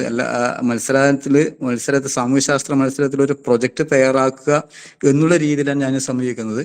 ഒരു ക്ലാസ്സാണ് ഞാൻ ഈ രീതിയിലല്ല ഇതിനെപ്പറ്റി സംസാരിക്കുക. അതുകൊണ്ട് ഞാൻ ഇങ്ങനെ എന്താ പറയുക, കുറച്ചുകൂടി കസ്റ്റമൈസ് ചെയ്യുന്നത്. അത് നിങ്ങൾ മനസ്സിലാക്കുക. ഓക്കെ. അപ്പൊ ആദ്യത്തെ ഒന്നാമതായിട്ട് ഉണ്ടാവേണ്ട കാര്യങ്ങൾ ഭൂമിശാസ്ത്ര സവിശേഷത ഉണ്ടാകും. ആ ഭൂമിശാസ്ത്രപരമായ സവിശേഷതയിൽ നമ്മൾ തിരഞ്ഞെടുക്കുന്ന ഈ പ്രദേശം, ഈ ഗ്രാമം എൻ്റെ ഗ്രാമം ഏത് ജില്ലയിലാണ്, ഏത് പഞ്ചായത്തിലാണ്, ഏത് വില്ലേജിലാണ്, അതുപോലെ തന്നെ അതിൻ്റെ അക്ഷാംശ രേഖാംശ അതിരുകൾ എന്തൊക്കെയാണ്, അയൽപ്രദേശങ്ങൾ എന്തൊക്കെയാണ്, അതിന് അതിരുകളായിട്ടുള്ള പുഴകളുണ്ടോ അല്ലെ ഗ്രാമപ്രദേശങ്ങളുണ്ടോ, നമ്മളിപ്പോൾ പറയുന്ന നീർമല പ്രദേശങ്ങളാണോ, അതുപോലെ തന്നെ ആ ഭൂമിയുടെ പ്രത്യേകത. ഇപ്പം നിങ്ങൾ ആലോചിച്ച് നോക്കുക, ഇപ്പം നമ്മളിപ്പോൾ ഇന്നത്തെ ഈ എന്താ പറയുക, നമ്മൾ ഈ മനുഷ്യ മനസ്സിനെ മതിക്കുന്ന രീതിയിലുള്ള മുണ്ടക്കയിലും അതുപോലെ തന്നെ ചൂരൽമലയിലും അട്ടമലയിലും ഉണ്ടായുള്ള സംഭവങ്ങളെ പറ്റി പരിശോധിക്കുമ്പോൾ അതിനും ഒരു ഭൂമിശാസ്ത്ര അതിരുകളുണ്ട്, ഭൂമിശാസ്ത്ര പ്രത്യേകതകളുണ്ട്. അപ്പോൾ അത്തരം പ്രത്യേകതകൾ അതിൻ്റെ മഴ ലഭിക്കുന്ന പ്രദേശമാണോ, അതിനകത്ത് വയലുകളുണ്ടോ, അതുപോലെ തന്നെ അത് കല്ലുകൊത്തുന്ന പ്രദേശമുണ്ടോ, അത് ഏത് മലനാട് പ്രദേശത്താണോ, ഇടനാട് പ്രദേശത്താണോ, അല്ലെ തീരപ്രദേശത്താണോ എന്നിങ്ങനെയുള്ള വളരെ സമഗ്രമായ ഒരു കാര്യം നമ്മൾ ആദ്യത്തെ അധ്യായത്തിലാണ് ചെയ്യുന്നത്. അത് നമ്മൾ ആ പ്രദേശത്തിന്റെ ഭൂമിശാസ്ത്രപരമായ സവിശേഷതകളെയാണ് ആൾ പരാമർശിക്കുന്നത്. ആ സവിശേഷതകളെ പരാമർശിക്കുമ്പോൾ നമ്മൾ ചെയ്യേണ്ട കാര്യം, ഈ കാര്യങ്ങൾക്ക് കിട്ടാൻ വേണ്ടി നമ്മൾ ഏറ്റവും നന്നായിട്ട് നിങ്ങൾ സ്വീകരിക്കാൻ വേണ്ടി പറ്റുന്ന കാര്യം എന്ന് പറഞ്ഞാൽ ആ പ്രദേശങ്ങളൊക്കെ നിങ്ങൾ കുറച്ച് ഒരു സമയം ഉപയോഗിച്ചുകൊണ്ട്, ഒഴിവുകാലം ഉപയോഗിച്ചുകൊണ്ട് വൈകുന്നേരം വെച്ച് നടന്ന് കാണുന്നതാണ്. ആ നടന്ന് കാണുമ്പോൾ നിങ്ങൾ സ്വാഭാവികമായിട്ടും അവിടെ ഉണ്ടാകുന്ന എല്ലാ വൈവിധ്യങ്ങളും നിങ്ങൾ നേരിട്ട് തിരിച്ചറിയാൻ വേണ്ടി പറ്റുന്ന വലിയൊരു സന്ദേശമുണ്ട് അവിടെ. ആ വലിയൊരു കാര്യം അവിടെയുണ്ട്. ആ കാര്യം നിങ്ങൾ ഏത് പുസ്തകത്തിനേക്കാൾ ഉപരിയായിട്ട് നിങ്ങൾക്ക് നേരിട്ട് അനുഭവപ്പെടുന്നത്. അപ്പൊ നിങ്ങൾക്ക് നേരിട്ട് അനുഭവപ്പെടുമ്പോൾ സ്വാഭാവികമായിട്ടും അത് കൃത്യമായിട്ട് അത് നിങ്ങൾക്ക് എഴുതി വെക്കാൻ വേണ്ടി പറ്റും. അത്തരത്തിലൊരു ശ്രമം നിങ്ങളുടെ ഭാഗത്ത് നിന്നുണ്ടാവണം. രണ്ടാമത് നമ്മൾ അധ്യായം എന്ന് പറഞ്ഞു കഴിഞ്ഞാൽ എന്താ പറയുക, രണ്ടാമത്തെ അധ്യായം സ്ഥലനാമങ്ങളാണ്. ഈ സ്ഥലനാമങ്ങൾ ഒരു പ്രദേശത്തെ കുറിച്ചുള്ള ഒരു അടിസ്ഥാന വിവരമാണ്. ഉദാഹരണത്തിന് ഞാൻ ഇപ്പൊ പറഞ്ഞല്ലോ, നമ്മൾ ഇന്ന് ഈ അപകടം ഉണ്ടായിട്ടുള്ള ചൂരൽമല, ഒരുപക്ഷെ ചൂരൽമല എന്നതിന് പേര് കിട്ടാൻ വേണ്ടി കാരണം ചൂരലുകൾ കൂടുതലായിട്ടുള്ള കാണപ്പെടുന്ന പ്രദേശമായിരിക്കാം എന്ന് ഞാൻ ഊഹിക്കുന്നു. അതുപോലെ അട്ടമല എന്ന് പറയുമ്പോൾ സ്വാഭാവികമായിട്ടും അട്ടകളുടെ ഒരു ഇത് കൂടുതലായിട്ടുണ്ടാവാം. അങ്ങനെ ഇപ്പം വയനാട് നമുക്ക് പോയി കഴിഞ്ഞിട്ടുണ്ടല്ലോ, നിങ്ങൾ യാത്ര ചെയ്യുമ്പോൾ ഈ സിങ്കോണ എന്നൊരു പ്രദേശം കാണാം. സിങ്കോണ ഒരു ബസ് സ്റ്റോപ്പിന്റെ പേരാണ് സിങ്കോണ. ഈ സിങ്കോണ എന്ന പ്രദേശത്തെ പറ്റി പറയുമ്പോൾ നിങ്ങൾ എന്താ ആക്കുക, അത് നമ്മളെ ആ പ്രദേശത്തിന്റെ യാതൊരു ബന്ധവും ഉണ്ടാവില്ല. പക്ഷെ ആ പ്രദേശത്തിന് വലിയൊരു ചരിത്രമുണ്ട്. എന്ത് ചരിത്രം അറിയോ? ഈ സിങ്കോണ എന്ന പ്രദേശത്തിന് ആ പ്രദേശത്തിന് പേര് നൽകുന്നത് ഇംഗ്ലീഷുകാരാണ്. ഇംഗ്ലീഷുകാർ എന്താ പേര് നൽകാൻ വേണ്ടി കാരണം വെച്ചാല്, ഈ ഇംഗ്ലീഷുകാര് അധിനിവേശം നടത്തി മലയോര മേഖലയ്ക്ക് കയറി. മലയോര മേഖലയിൽ പോകാനുള്ള കാരണം അവരവിടുത്തെ നമ്മളെ വിഭവങ്ങൾ കൊള്ളയടിക്കാൻ വേണ്ടിയിട്ടാണ്. ആ വിഭവങ്ങൾ അതുപോലെ തന്നെ സ്പൈസസ് ഒക്കെ വിളയുന്ന സ്ഥലങ്ങളാണല്ലോ. അപ്പൊ സ്വാഭാവികമായിട്ട് പിന്നെ സ്പൈസസ് കൂടുതലായിട്ട് ഈ പിന്നെ എന്താ പറയാ എടുത്തെടുത്ത് പോകുമ്പോൾ സ്വാഭാവികമായിട്ടും അങ്ങനെയുള്ള പോകുന്നവർക്ക് മലേറിയ രോഗം ബാധിക്കും. ഈ മലേറിയ രോഗം ബാധിച്ചതിന് അതിന് മരുന്ന് കൊയിന മരുന്നാണ്. ആ കൊയിന മരുന്ന് ഉൽപ്പാദിപ്പിക്കാൻ വേണ്ടിയിട്ട് ഈ പിന്നെ ഉപയോഗിക്കുന്ന സിങ്കോണ മരത്തിന്റെ തോലാണ്. അപ്പൊ ആ തോല് അല്ലെ തൊലി ചെത്തിയിട്ടാണ് ഈ സിങ്കോണ മരുന്നിന് തൊലി ചെത്തിയിട്ടാണ് കൊയിന മരുന്ന് ഉണ്ടാക്കുന്നത്. നേരത്തെ ഈ പിന്നെ മലേറിയക്ക് ഉണ്ടാകുന്ന ഈ രോഗം ഇല്ലാതാക്കാനുള്ള കൊയിന മരുന്ന് കൊണ്ടുവന്നത് ബ്രസീലിൽ നിന്നാണ്. അപ്പൊ ഇംഗ്ലീഷുകാർ വിചാരിച്ചു ഈ ബ്രസീലിന് കൊണ്ടുവരുന്നതിനേക്കാളും നല്ലത് നമുക്ക് ഇവിടെ തന്നെ ഈ തണുപ്പ് പ്രദേശത്ത് ഇവിടെ തന്നെ ഈ മരം വെച്ച് പിടിപ്പിച്ച നമുക്ക് ഇവിടെ തന്നെ മരം വെച്ച് പിടിപ്പിച്ച് അതിനകത്ത് തൊലി ചെത്തി കഴിഞ്ഞാൽ പിന്നെ കൊയിന ഗുളിക ഉണ്ടാക്കാം, അത് പോസ്റ്റ് ഓഫീസ് വഴി മറ്റുള്ളവർ കൊടുക്കാൻ ചിന്തിച്ചപ്പോൾ അവര് ആ പ്രദേശത്ത് സിങ്കോണ മരം വെച്ച് പിടിപ്പിക്കാനുള്ള ശ്രമം നടത്തി. പക്ഷെ ആ ശ്രമം വിജയിച്ചില്ല. പക്ഷെ അവർ പിന്നീട് അത് മനസ്സിലാക്കി, അത് പരാജയപ്പെട്ടു. അങ്ങനെ ആ പ്രദേശത്തിനാണ് അങ്ങനെ എന്ത് കിട്ടിയത്, സിങ്കോണ എന്ന് കിട്ടി. അങ്ങനെ നിങ്ങൾ ഓരോ പ്രദേശത്ത് ഇപ്പം പോയി കഴിഞ്ഞാലും അതിന് വളരെ മനോഹരമായ ഒരു ചരിത്രം കാണാൻ വേണ്ടി. ഇപ്പൊ എന്റെ പ്രദേശത്തിന്റെ പേര് കണ്ണാടിപ്പറമ്പ് എന്നുള്ളതാണ്. കണ്ണാടിപ്പറമ്പ് എന്നുള്ള ഞാൻ മനസ്സിലായി ചെറുകട്ടി ബാലകൃഷ്ണൻ സാറിന്റെ പുസ്തകത്തിൽ പറയുന്നത് കണ്ണാടി പോലുള്ള സ്ഥലമായിരിക്കാം കണ്ണാടിപ്പറമ്പ്, അല്ലെങ്കിൽ കന്നുകാലികൾ കൂടുതൽ സ്ഥലമായിരിക്കാം കണ്ണാടിപ്പറമ്പ്. അതിന് അനുകൂലമായൊരു കാര്യമുണ്ട്. അതായത് എൻ്റെ ഈ കണ്ണാടിപ്പറമ്പ് എന്ന ഗ്രാമത്തിന് ചുറ്റും ഒരുപാട് വയലുകളുണ്ട്. ആ വയലുകൾ സ്വാഭാവികമായിട്ടും പണ്ട് കാലത്ത് കൃഷിക്കാരായിരിക്കാം കൂടുതൽ താമസിച്ചിട്ടുണ്ടാകുക. ആ കൃഷിക്കാർ കൂടുതൽ താമസിക്കുമ്പോൾ സ്വാഭാവികമായിട്ടും കന്നുകാലികളുടെ ഉപയോഗം വളരെ കൂടുതലായിട്ടുണ്ടാകും. അതുകൊണ്ട് നമുക്ക് കൃത്യമായിട്ട് മനസ്സിലാക്കാൻ വേണ്ടി പറ്റും കണ്ണാടിപ്പറമ്പ് എന്നുള്ള ഈ പ്രദേശം ഉണ്ടായ വഴി. നിങ്ങൾ കോഴിക്കോട് പോകുകയാണെങ്കിൽ നിങ്ങൾക്ക് അറിയാൻ വേണ്ടി പറ്റും. കോഴിക്കോട് ഒരു പ്രധാനപ്പെട്ട പ്രദേശമാണ് മുതലക്കുളം. കേട്ടിട്ടുണ്ടാവും നിങ്ങൾ? മുതലക്കുളം പാള. ഈ മുതലക്കുളം എന്ന് പറഞ്ഞാല് സാമൂതിരി രാജാക്കന്മാരുടെ കാലത്ത് ഈ കുറ്റവാളികളെ മുതലകൾക്ക് എറിഞ്ഞു കൊടുക്കാൻ വേണ്ടി മുതലകളെ പോറ്റിരുന്ന സ്ഥലമാണ് മുതലക്കുളം. അതാണ് ഇപ്പോഴത്തെ മുതലക്കുളം മൈതാനി. പാളയം പിന്നെ യഥാർത്ഥത്തിൽ സാമൂതിരിയുടെ ഒരു പട്ടാള കേന്ദ്രമാണ്. അതായത് പട്ടാളത്തിലെ കുതിരപ്പട്ടാളക്കാരെ താമസിക്കുന്ന സ്ഥലമാണ് ഈ പാളയം എന്ന് പറയുന്നത്. അങ്ങനെയുള്ള ഓരോ പ്രദേശത്തെ പറ്റി നമുക്ക് വ്യക്തമായിട്ട് ഇറങ്ങിക്കഴിഞ്ഞാല് നമുക്കെന്ത് കിട്ടും, കൃത്യമായിട്ട് നമുക്ക് അതിന്റെ പേരിന്റെ ഉത്ഭവം കിട്ടും. ഇപ്പൊ കണ്ണൂർ ഇപ്പം ഈ പിന്നെ ഇപ്പോഴത്തെ പള്ളിക്കുന്ന് സൂപ്രണ്ട് ഗേറ്റ് കഴിഞ്ഞ് താഴെ കഴിഞ്ഞാൽ നമുക്ക് അടുത്ത സ്ഥലത്തിന്റെ പേരെന്ന് അറിയോ? ഈ ഉദയം കുന്ന് എന്നതിന് പറയാം. ഉദയം കുന്ന് പണ്ടവിടെ കുന്നുണ്ടായിരുന്നു, അതുകൊണ്ട് അതിന് ഉദയം കുന്ന് എന്ന് പറഞ്ഞു. അതുപോലെ തന്നെ ശ്രീകണ്ഠാപുരത്തിന് പഴയ ഒരു ചിരുകണ്ഠപുരം എന്നുള്ളതാണ്. ശ്രീകണ്ഠൻ എന്ന രാജാവ് ഭരിച്ചുകൊണ്ടാണ് അതിന് ശ്രീകണ്ഠാപുരം എന്ന് പേര് കിട്ടിയത്. അതുപോലെ തന്നെ വളപട്ടണം, ഞാൻ കണ്ണൂരിലെ പ്രദേശത്തെ പറ്റി പറയാണ്. വളഭൻ എന്നൊരു രാജാവ് ഭരിച്ച വളഭന്റെ കാലത്തുണ്ടായിരുന്ന കോട്ട ഇപ്പോഴും വളപട്ടണം കാണാൻ വേണ്ടി പറ്റും. അതുകൊണ്ടാണ് വളപട്ടണം എന്ന് കിട്ടിയത്. അപ്പൊ അങ്ങനെ നമ്മൾ ഒരു നോക്കിക്കഴിഞ്ഞാൽ അരിച്ചു പൊറുകി കഴിഞ്ഞാൽ സമഗ്രമായി നോക്കിക്കഴിഞ്ഞാൽ ആ പ്രദേശത്തുള്ള ഒരു അതിന്റെ പേര് എങ്ങനെ വന്ന് കൃത്യമായിട്ട് കിട്ടും. അതിൽ യാതൊരു തർക്കവുമില്ല. ചിലപ്പോ ഈ പേരിന്റെ ഉത്ഭവം വന്നിട്ടുണ്ടാകും ഞാൻ നേരത്തെ പറഞ്ഞ പോലെ രാജാവുമായിട്ട് ബന്ധപ്പെട്ടായിരിക്കാം. ഞാൻ നേരത്തെ പറഞ്ഞ മുതലക്കുളം, പാളയം എന്നൊക്കെ അതുമായിട്ട് ബന്ധപ്പെട്ടായിരിക്കാം. ചിലപ്പോൾ ഒരു കുടുംബത്തിന്റെ പേരുണ്ടായിരിക്കാം, അല്ലെങ്കിൽ ചിലപ്പോൾ ജന്മിയുടെ പേരിനായിരിക്കാം ഈ പേര് ഉത്ഭവിച്ചിട്ടുള്ളത്. അങ്ങനെയുള്ള ഈ പിന്നെ ആ സമഗ്രമായിട്ട് ആ രീതിയിൽ ഇറങ്ങിക്കഴിഞ്ഞാൽ സ്വാഭാവികമായിട്ടും ഈ പേരിന്റെ പിന്നാമ്പുറത്തുള്ള രഹസ്യം നമുക്ക് മനസ്സിലാവും. അത്തരം കാര്യങ്ങൾ നമ്മൾ കണ്ടുപിടിച്ചെഴുതുക എന്നുള്ളതാണ് പ്രധാനമായിട്ടുള്ളത്. ഇപ്പൊ ഞാൻ മറ്റൊരു ഉദാഹരണം പറഞ്ഞു കഴിഞ്ഞാല്, നിങ്ങൾ ആൻഡമാൻ നിക്കോബാർ ദ്വീപിനെ പറ്റി കേട്ടിട്ടുണ്ടാവുമല്ലോ. ആൻഡമാൻ നിക്കോബാർ ദ്വീപിൽ ഇപ്പൊ പോയി കഴിഞ്ഞാൽ, നിങ്ങൾ ആരെങ്കിലും പോയിട്ടുണ്ടെന്ന് എനിക്കറിയില്ല, പോയി കഴിഞ്ഞാൽ അവിടുത്തെ സ്ഥലപ്പേരുകൾ കണ്ടാൽ നിങ്ങൾ അത്ഭുതപ്പെട്ടു. എന്താ പറയുക, മഞ്ചേരി, തിരൂര്, അതുപോലെ തന്നെ പിന്നെ വേങ്ങര, പൊന്നാനി എന്ന സ്ഥലങ്ങളെ പേരിപ്പം കാണാം. വളരെ അത്ഭുതമാണ്. ആൻഡമാൻ നിക്കോബാർ ദ്വീപ് എന്ന പ്രദേശത്ത് മഞ്ചേരിയും പൊന്നാനിയും തിരൂരിന്റെ പേരൊക്കെ കാണാൻ ചോദിച്ചപ്പോൾ നമ്മളതിന് വലിയൊരു ചരിത്രം നമുക്കറിയാം. എന്താ പറയുക ചരിത്രം? 1924 മലബാർ കലാപത്തിലെ കലാപകാരൻ എന്നറിയപ്പെടുന്ന ആൾക്കാരെ, അത് ഹിന്ദുക്കളും മുസ്ലിങ്ങളും എല്ലാവരും ഉണ്ട്. ഈ മുസ്ലിങ്ങളൊക്കെ നാട് കടത്തിയിരുന്ന ബ്രിട്ടീഷുകാർ നാട് കടത്തുന്ന ആൻഡമാൻ നിക്കോബാർ ജയിലിലേക്കാണ്. ആൻഡമാൻ നിക്കോബാർ ജയിലിലേക്ക് അടുത്ത് ജീവപര്യന്തം തടഞ്ഞു ശിക്ഷിച്ച് അവർ പിന്നീട് എന്ത് ചെയ്യുന്ന അറിയോ, അവർ നാട്ടിലേക്ക് മടങ്ങി വരാൻ വേണ്ടി തയ്യാറായില്ല. പല ആൾക്കാരെ ബന്ധുക്കൾ പോലും നഷ്ടപ്പെടുന്ന അവസ്ഥ ഉണ്ടായിരുന്നു. മലബാർ കലാപത്തിൽ ബ്രിട്ടീഷുകാർ നടത്തിയിട്ടുള്ള നരനായാട്ടിൽ പല ബന്ധുക്കളും കുടുംബങ്ങളും തന്നെ വളരെ ഉന്മൂലനാശം ചെയ്യപ്പെട്ടിരുന്നു. അപ്പൊ അതുകൊണ്ട് അവരെ തീരുമാനിച്ച് അവിടെ തന്നെ അവർ താമസിച്ചു വെക്കാനാണ് തീരുമാനിച്ചത്. അങ്ങനെ ആ പ്രദേശത്തിന്റെ ഒരു പേര്, അവർ ജനിച്ചു വളർന്ന പേര് അവിടെ കൊടുക്കുകയും ചെയ്തിട്ടുണ്ടായിരുന്നു. അപ്പൊ ഇതൊക്കെ നമുക്ക് വളരെ രസകരമായിട്ട് നമുക്ക് അന്വേഷിച്ച് കണ്ടുപിടിക്കാൻ വേണ്ടി പറ്റിയാണ്. അപ്പൊ ഈ സ്ഥലനാമ ചരിത്രം വളരെ പ്രധാനപ്പെട്ടതാണ്. ആ സ്ഥലനാമ ചരിത്രത്തിലേക്ക് നിങ്ങൾ ഇറങ്ങിച്ചെന്ന് കഴിഞ്ഞാൽ നമുക്ക് സ്വാഭാവികമായിട്ട് എന്ത് കിട്ടും, കൃത്യമായിട്ട് നമ്മുടെ പ്രദേശത്തിന്റെ ഒരു അറിവ് നമുക്ക് കിട്ടും. അടുത്ത നിങ്ങൾക്ക് സമീപിക്കാൻ പറ്റുന്നത് എന്താ പറയാ, പുരാരേഖകൾ വല്ലതും ഉണ്ടോ എന്നുള്ളതാണ്. എന്താ പുരാരേഖകൾ? ഇപ്പം നമ്മളിപ്പോൾ ഒരു പ്രദേശത്തെ പിന്നെ രേഖ ഔദ്യോഗിക രാജാക്കന്മാർ മാത്രം, അല്ലെങ്കിൽ ഭരണാധികാരികൾ, അല്ലെങ്കിൽ മുതലാളിമാർ, അല്ലെങ്കിൽ ജന്മിമാർ എഴുതിയൊന്നുമല്ല പിന്നെ രേഖകൾ എന്ന് പറയുന്നത്.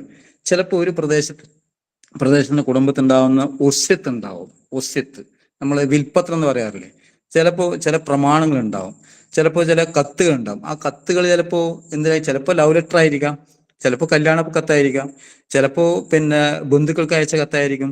അതിലേക്ക് ഇപ്പൊ ഞാൻ ഉദാഹരണം പറയും. ഇപ്പം 1920 ആ ഉദാഹരണം പിന്നെ ഞാൻ റിപ്പീറ്റ് ചെയ്യുന്നുണ്ട്. 1921 ഒരു കല്യാണക്കുറിന്റെ നമുക്ക് കിട്ടിക്കഴിഞ്ഞാൽ കല്യാണക്കുറിയിൽ ഉണ്ടാവുന്ന ചിലപ്പോൾ അടിയിലുണ്ട് ഒരു കാര്യം. നമ്മൾ ഇപ്പോഴത്തെ കല്യാണക്കുറി നമ്മൾ കാണുന്നത് പിന്നെ എന്താ പറയാ, സമ്മാനങ്ങളൊന്നും അല്ലെ, സമ്മാനം സാന്നിധ്യമാണ്, അങ്ങനെയാന്ന് തോന്നുന്നു. സമ്മാനം സാന്നിധ്യമാണെന്ന് ഉണ്ടാവുക. അപ്പൊ നമുക്ക് ഒരു മനസ്സിലൊരു നല്ലൊരു സന്തോഷം ഉണ്ടാവും കല്യാണത്തിന് പോകാൻ വേണ്ടിയിട്ട്.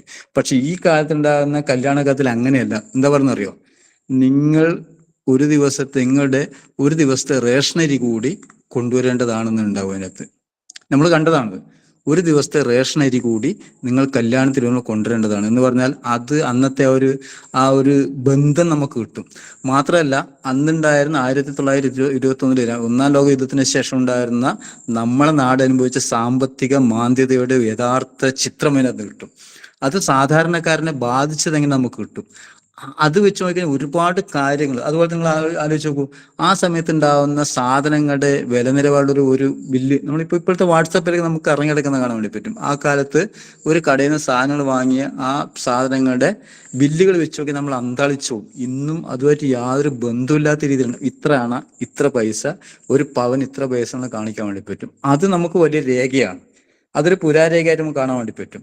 അപ്പൊ ഈ പറയുന്ന കത്തുകളായി കഴിഞ്ഞാലും അതുപോലെ തന്നെ ഇപ്പം കോഴിക്കോട് പിന്നെ സാമൂതിരിയുടെ കാലത്ത് ഉണ്ടാകുന്ന ഔദ്യോഗിക രേഖകളുണ്ട്. അതിന് മതിലകം ചുരുളുകൾ എന്ന് പറയും. അത് വേറെ കാര്യം. അതല്ലാത്ത രീതിയിൽ നമ്മളെ നാട്ടിലുണ്ടാകുന്ന നാട്ടിൻ പുറത്തുണ്ടാകുന്ന സ്വത്തുകളായി കഴിഞ്ഞാലും, അല്ലെങ്കിൽ പിന്നെ ഉസ്യത്തുകളായി കഴിഞ്ഞാലും, പ്രമാണങ്ങളായി കഴിഞ്ഞാലും, ചില ഉത്തരവുകളായി കഴിഞ്ഞാലും, ചില ഈ ക്ഷേത്രങ്ങളൊക്കെ കിട്ടുന്ന ചെപ്പേടുകളായി കഴിഞ്ഞാലും, എന്താ പറ്റുക, പാട്ടുകളായി കഴിഞ്ഞാലും, കവിതകളായി കഴിഞ്ഞാലും, പഴമൊഴികളായി കഴിഞ്ഞാലും നമ്മളെ നാടിന്റെ തനിമ വ്യക്തമാക്കുന്ന ഒരുപാട് കാര്യങ്ങൾ ഇതിനകത്തുണ്ട്. അത് അന്വേഷിക്കുക എന്നുള്ളതാണ് നമുക്ക് രണ്ടാമത് ചെയ്യാനുള്ള മറ്റൊരു കാര്യം. അപ്പോൾ അതാണ് മൂന്നാമത്തെ കാര്യം.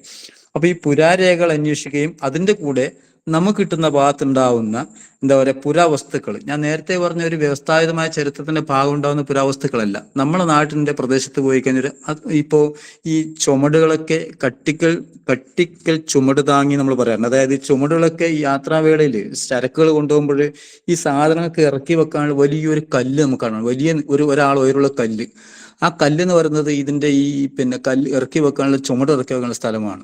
ചിലപ്പോൾ ഈ കൽത്തൊട്ടികൾ കാണും. കൽത്തൊട്ടി എന്ന് പറഞ്ഞാൽ ഈ കന്നുകാലികളൊക്കെ പോകുമ്പോൾ അവർക്ക് വെള്ളം കുടിക്കാനുള്ള ഒരു എന്താ പറയാ ഒരു സൗകര്യമാണിത്. അപ്പൊ ഈ കൽത്തൊട്ടികളായി കഴിഞ്ഞാലും ഈ എന്താ പറയാ കട്ടിക്കൽ ചുമരായി കഴിഞ്ഞാൽ ചുമട് താങ്ങിയായി കഴിഞ്ഞാലും നമ്മുടെ നാട്ടിൽ കിട്ടാവുന്ന ചില ഭാഗത്ത് നോക്കി കഴിഞ്ഞാൽ മലയോര മേഖലയിൽ പോയി കഴിഞ്ഞാൽ നമുക്ക് കാണാൻ വേണ്ടി പറ്റും. എന്താ തൊപ്പിക്കല്ലും കുടക്കല്ലൊക്കെ ചിലപ്പോൾ കാണാം. എല്ലാവരും കാണാൻ വേണ്ടി പറ്റില്ല, പക്ഷെ ചിലയിടത്ത് കാണാൻ വേണ്ടി പറ്റും. തൊപ്പിക്കല്ലുണ്ടാവും, കുടക്കല്ലുണ്ടാവും.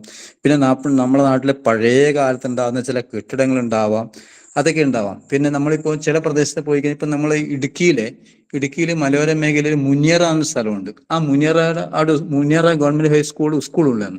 ആ സ്കൂളിന്റെ പരിസരത്ത് പോയി കഴിഞ്ഞാൽ ഉണ്ടല്ലോ മുനിയറകൾ കാണാം. അത് കണ്ടാൽ അത്ഭുതപ്പെട്ടും കേട്ടോ. നമ്മൾ ശരിയായൊരു ശവപ്പെട്ടി പോലെ ഉണ്ടാക്കിയിട്ടുള്ള, നിങ്ങളാരെ കണ്ടിരുന്ന നിനക്കറിയാം, കണ്ടാൽ ശരിക്കും മനസ്സിലാവും. ശവപ്പെട്ടി പോലെ ഉണ്ടാക്കിയിട്ടുള്ള ഒരു സംവിധാനമാണ്. അതായത് അതെങ്ങനെ ഉണ്ടാക്കിയത് വളരെ രസകരമായിട്ടുള്ള ഉണ്ടാക്കിയിട്ടുണ്ട്. അതായത് നമ്മൾ ഈ ആളുകൾ മരിച്ചതിന് ശവം സംസ്കരിക്കുന്നതാണല്ലോ. ഈ ആളുകൾ മരിച്ചു കഴിഞ്ഞാൽ ആ പ്രദേശത്തുള്ള ആൾക്കാർ എന്ത് ചെയ്യുന്ന വെച്ചാൽ ഈ പിന്നെ ആ മലയുടെ അടിവാരത്തില് ഈ കാട്ട് കമ്പലിട്ടിട്ട് നല്ലോണം പാറ ചൂടാക്കും. പാറ നന്നായി ചൂടായി കഴിഞ്ഞിട്ട് എന്ത് ചെയ്യുന്ന വെച്ചാൽ ഈ പിന്നെ മരത്തോൽ അല്ലെങ്കിൽ മൃഗത്തിന്റെ തോലിലോ ഈ അവിടെയുള്ള അരുവികളിൽ നിന്ന് ഈ വെള്ളം കൊണ്ടുവരും. 2-3 നാൾ പിടിച്ച് വെള്ളം കൊണ്ടുവന്നാൽ ഈ വെള്ളം ഈ പാറേന്റെ മുകളിൽ ആഞ്ഞു തെളിക്കും. ഈ ആഞ്ഞു തെളിക്കുമ്പോൾ ഈ പാറ ഇത് പൊട്ടും. ആ പൊട്ടിക്കഴിഞ്ഞ ഷേപ്പിലൂടെ പലപ്പോഴും പാറ കിട്ടുക. അങ്ങനെയുള്ള ആ ഒരു പാറയുടെ പലക പോലെ സാധനം ഉപയോഗിച്ചുകൊണ്ടാണ് അവർ മുനിയറ ഉണ്ടാക്കിയിട്ടുള്ളത്. മുനിയറയിൽ ഇപ്പോഴും ഇല്ല, പക്ഷെ അത് ഇപ്പോൾ സംരക്ഷിക്കപ്പെടേണ്ടതാണ്. ഇപ്പോഴും സംരക്ഷിക്കപ്പെടുന്നില്ല എന്നാണ് മറ്റൊരു വസ്തുത. അപ്പൊ ഈ സാധനങ്ങളൊക്കെ നമ്മളെ നാട്ടിൻ പുറത്തേക്ക് ഇറങ്ങിക്കഴിഞ്ഞാൽ കൃത്യമായിട്ട് കിട്ടും. അത് നമ്മൾ കൂടുതലായിട്ട് കണ്ടെത്തണം. അത് മലയോര മേഖലയിലേക്ക് നമ്മളെ എന്താ പറയാ മൂന്നാമത്തെ ഇടമായിട്ടുള്ള മലനാട്, ഇടനാട്, തീരപ്രദേശം, മലനാടിലാണ് കൂടുതലായിട്ട് അത് കാണാൻ വേണ്ടി പറ്റുക. അതുണ്ടോയെന്ന് അന്വേഷിക്കണം. അപ്പൊ അങ്ങനെ വരുമ്പോൾ ഈ പറഞ്ഞ ഈ പുരാരേഖകളും പുരാവസ്തുക്കളാകുമ്പോൾ നമുക്ക് ആ പ്രദേശം ചരിത്രത്തെ പറ്റി നമുക്ക് കൂടുതലായിട്ട് കാണിക്കാൻ വേണ്ടി പറ്റും. അടുത്ത നമ്മൾ സമീപിക്കാൻ വേണ്ടി പറ്റും നാലാമത്തെ മേഖല നമുക്ക് സമീപിക്കാൻ വേണ്ടി പറ്റുന്നത് ഈ സാഹിത്യകൃതികളാണ്. സാഹിത്യകൃതികൾ ഇപ്പൊ നിങ്ങളിപ്പോൾ ആലോചിക്കുക, ഈ പിന്നെ R.C. ശർമ്മയുടെയും റുമില താപ്പറിന്റെ പുസ്തകമെല്ലാം നമ്മൾ വായിക്കണം. നമ്മൾ പോകേണ്ടത് നമ്മളെ നാട്ടിന്റെ നമ്മളെ പഞ്ചായത്ത് പ്രസിദ്ധീകരിച്ച സുവനീർ ഉണ്ടാവും, നമ്മളെ ഈ പിന്നെ ഉത്സവാഘോഷ കമ്മിറ്റികൾ പ്രസിദ്ധീകരിച്ച സുവനീർ ഉണ്ടാവും, പതിപ്പുകൾ ഉണ്ടാവും, സ്മരണകൾ ഉണ്ടാവും, അങ്ങനെ ഒരുപാട് പുസ്തകങ്ങളുണ്ടാവും. ഇപ്പൊ നിങ്ങൾ ആലോചിച്ച് നോക്കൂ, ഇപ്പൊ S.K. പൊറ്റക്കാടിന്റെ ഒരു ദേശത്തിന്റെ ഒരു തെരുവിന്റെ കഥ എന്ന ആ പുസ്തകം വായിച്ചു കഴിഞ്ഞാൽ നമ്മൾ ശരിക്കും കോഴിക്കോടിന്റെ യഥാർത്ഥ ചിത്രം കിട്ടും. അതുപോലെ തന്നെ തിക്കോടിയന്റെ അരങ്ങ് കാണാത്ത നടൻ എന്ന അദ്ദേഹത്തിന്റെ ആത്മകഥ വായിച്ചു കഴിഞ്ഞാൽ ഉണ്ടല്ലോ, അത് കൃത്യമായിട്ട് മനസ്സിലാക്കണം. ഈ തിക്കോടിയന്റെ അരങ്ങ് കാണാത്ത നടൻ എന്ന ഈ പുസ്തകത്തിലാണ് അദ്ദേഹം ഈ രണ്ടാം ലോക യുദ്ധത്തിന് ശേഷം ഉണ്ടാകുന്ന ഒരു വളരെ വളരെ മനസ്സിനെ മതിക്കുന്ന ഒരു കാര്യം പറയുന്നത്. അതായത് നമുക്ക് ഭക്ഷണം കഴിക്കാൻ വേണ്ടി ബജ്ര എന്ന സാധനമാണ് കിട്ടിയിരുന്നത്. ഈ ബജ്ര എന്താ എനിക്കിപ്പോഴും അറിയില്ല. ആ കഥയിലുണ്ടായിട്ടുള്ള കാര്യമാണ്. എന്താ അറിയോ, അത് പറഞ്ഞിരിക്കുന്നത് തിക്കോടിയനത്തെ ഭൂമിച്ചിരിക്കുന്നത് രണ്ടാം ലോക യുദ്ധത്തിൽ കൊല്ലപ്പെട്ട പട്ടാളക്കാരുടെ പല്ല് പുഴുങ്ങിയിട്ടാണ് നമുക്ക് തീരുന്നത് എന്നുള്ളതാണ്. അപ്പൊ അതിനോട് സാമ്യപ്പെടുത്താൻ വേണ്ടി പറ്റുന്നതാണ് അന്നത്തെ രീതി. അപ്പോൾ ഇതൊക്കെ നമുക്ക് കിട്ടുമ്പോൾ വളരെ രസകരമായത്. ഇപ്പൊ അതുപോലെ തന്നെ നമ്മളെ പ്രദേശത്തെ പറ്റി പഠിക്കുമ്പോൾ നമ്മളെ പ്രദേശത്തേക്ക് വന്ന ഈ നമ്മളെ നാട്ടിലെ സാഹിത്യകാരന്മാർ മാത്രമല്ല, ഈ വിദേശത്ത് നിന്ന് സഞ്ചാരികളുണ്ട്. ഇബ്നു ബത്തൂത്ത കണ്ട ഇന്ത്യ വേലായുധ പണിക്കശ്ശേരിന്റെ പുസ്തകമാണ്. ആ പുസ്തകം വായിച്ചാണ്ടല്ലോ നമ്മളെ ഇന്ത്യയെ പറ്റിയിട്ട് നമ്മളെ ഇവിടെയെല്ലാം വന്നിട്ടുണ്ട് അദ്ദേഹം. നമ്മളെ കണ്ണൂർ വന്നിട്ടുണ്ട്, കോഴിക്കോട് പോയിട്ടുണ്ട്, തിരുവിതാംകൂർ പോയിട്ടുണ്ട്. അതിലുണ്ടായ കാര്യങ്ങളൊക്കെ വായിച്ച് അത്ഭുതപ്പെട്ടും. ഒരു സ്ഥലത്ത് അയാൾ എഴുതി വെച്ച കാര്യം എന്ന് വെച്ച് കഴിഞ്ഞാല്, ഞാൻ പോകുമ്പോൾ ഒരാളെ ഈ പാരയിൽ അടിച്ച് തൂക്കിയിട്ടാണ് ഉണ്ടായിരുന്നത്. പാര എങ്ങനെ, കഴുത്തിന്റെ പുറകിലൂടെ പാര അടിച്ചു കയറ്റി ഈ ചന്തിയുടെ പുറയിലൂടെ പാര പുറത്തേക്ക് കിടന്ന് ആ പാര തൂണിനോട് അല്ലെങ്കിൽ തെങ്ങിനോട് ചേർത്തിട്ടാണ് ഉണ്ടായിരുന്നത്.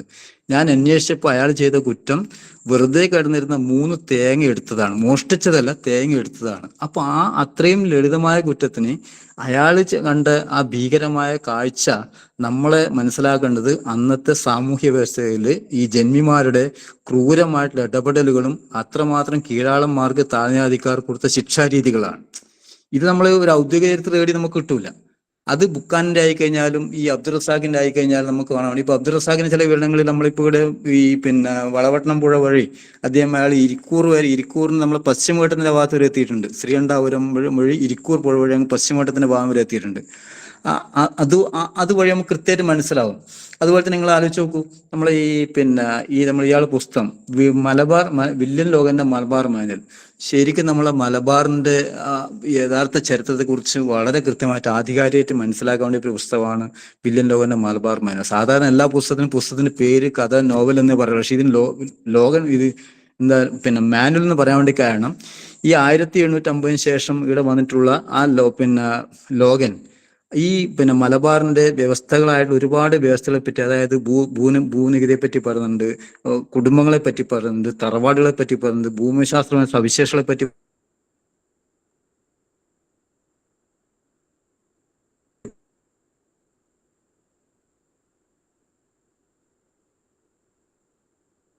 ഇത് പഠിക്കണം എന്ന് പറഞ്ഞുകൊണ്ടാണ് ആ പുസ്തകത്തിന് മാനുവൽ എന്ന പേര് കൊടുത്തിരിക്കുന്നത്.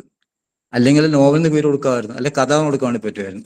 അതൊന്നും അവിടെ ലോഗന്റെ ആ പുസ്തകം അതിന് പേര് കൊടുത്തിരിക്കാനുള്ള കാരണം അതാണ്. അപ്പൊ സ്വാഭാവികമായിട്ട് എന്താ മനസ്സിലാക്കേണ്ടത്, അത് പഠിച്ചാൽ നമുക്ക് ഏണിക്കരം എന്താണ്, മുലക്കരം എന്താണ്, വാശി എന്താണ്, നുരി എന്താണ്, പാട്ടം എന്താണെന്ന് കൃത്യമായിട്ട് മനസ്സിലാക്കാൻ വേണ്ടി പറ്റും. അതുകൊണ്ട് ഇത്തരം സാഹിത്യകൃതികളിലൂടെ നമ്മൾ പോയി കഴിഞ്ഞാൽ നമ്മളെ പ്രദേശത്തെ പറ്റിയുള്ള പരാമർശം ഉണ്ടാകും. ആ പരാമർശം നമ്മൾ എടുക്കണം എന്നാണ് നമുക്ക് പറയാനുള്ളത്. അതുകൊണ്ട് ആ ഒരു മേഖല കൃത്യമായിട്ട് നമ്മളത് ആലോചിക്കുന്നുണ്ട്. നമ്മൾ ആലോചിച്ചത് നമ്മൾ രസകരമായി നമ്മൾ നിത്യ ജീവിതത്തിൽ നമ്മൾ വായിക്കുന്ന ചില പുസ്തകം ഉണ്ടല്ലോ, എന്താ പറയാ, ബഷീറിന്റെ പുസ്തകങ്ങൾ. ആ ബഷീറിന്റെ പുസ്തകങ്ങളിൽ ഈ എന്താ പറയുക, ഈ ഭൂമിയുടെ അവകാശികൾ എന്ന പുസ്തകമുണ്ട്. ആ പുസ്തകത്തില് നമ്മുടെ ബേപ്പൂർ സുൽത്താൻ ഇരിക്കലും അദ്ദേഹത്തിന് വീണിച്ചിട്ടുണ്ടാകുന്ന ഒരുപാട് അനുഭവം ഉണ്ടല്ലോ.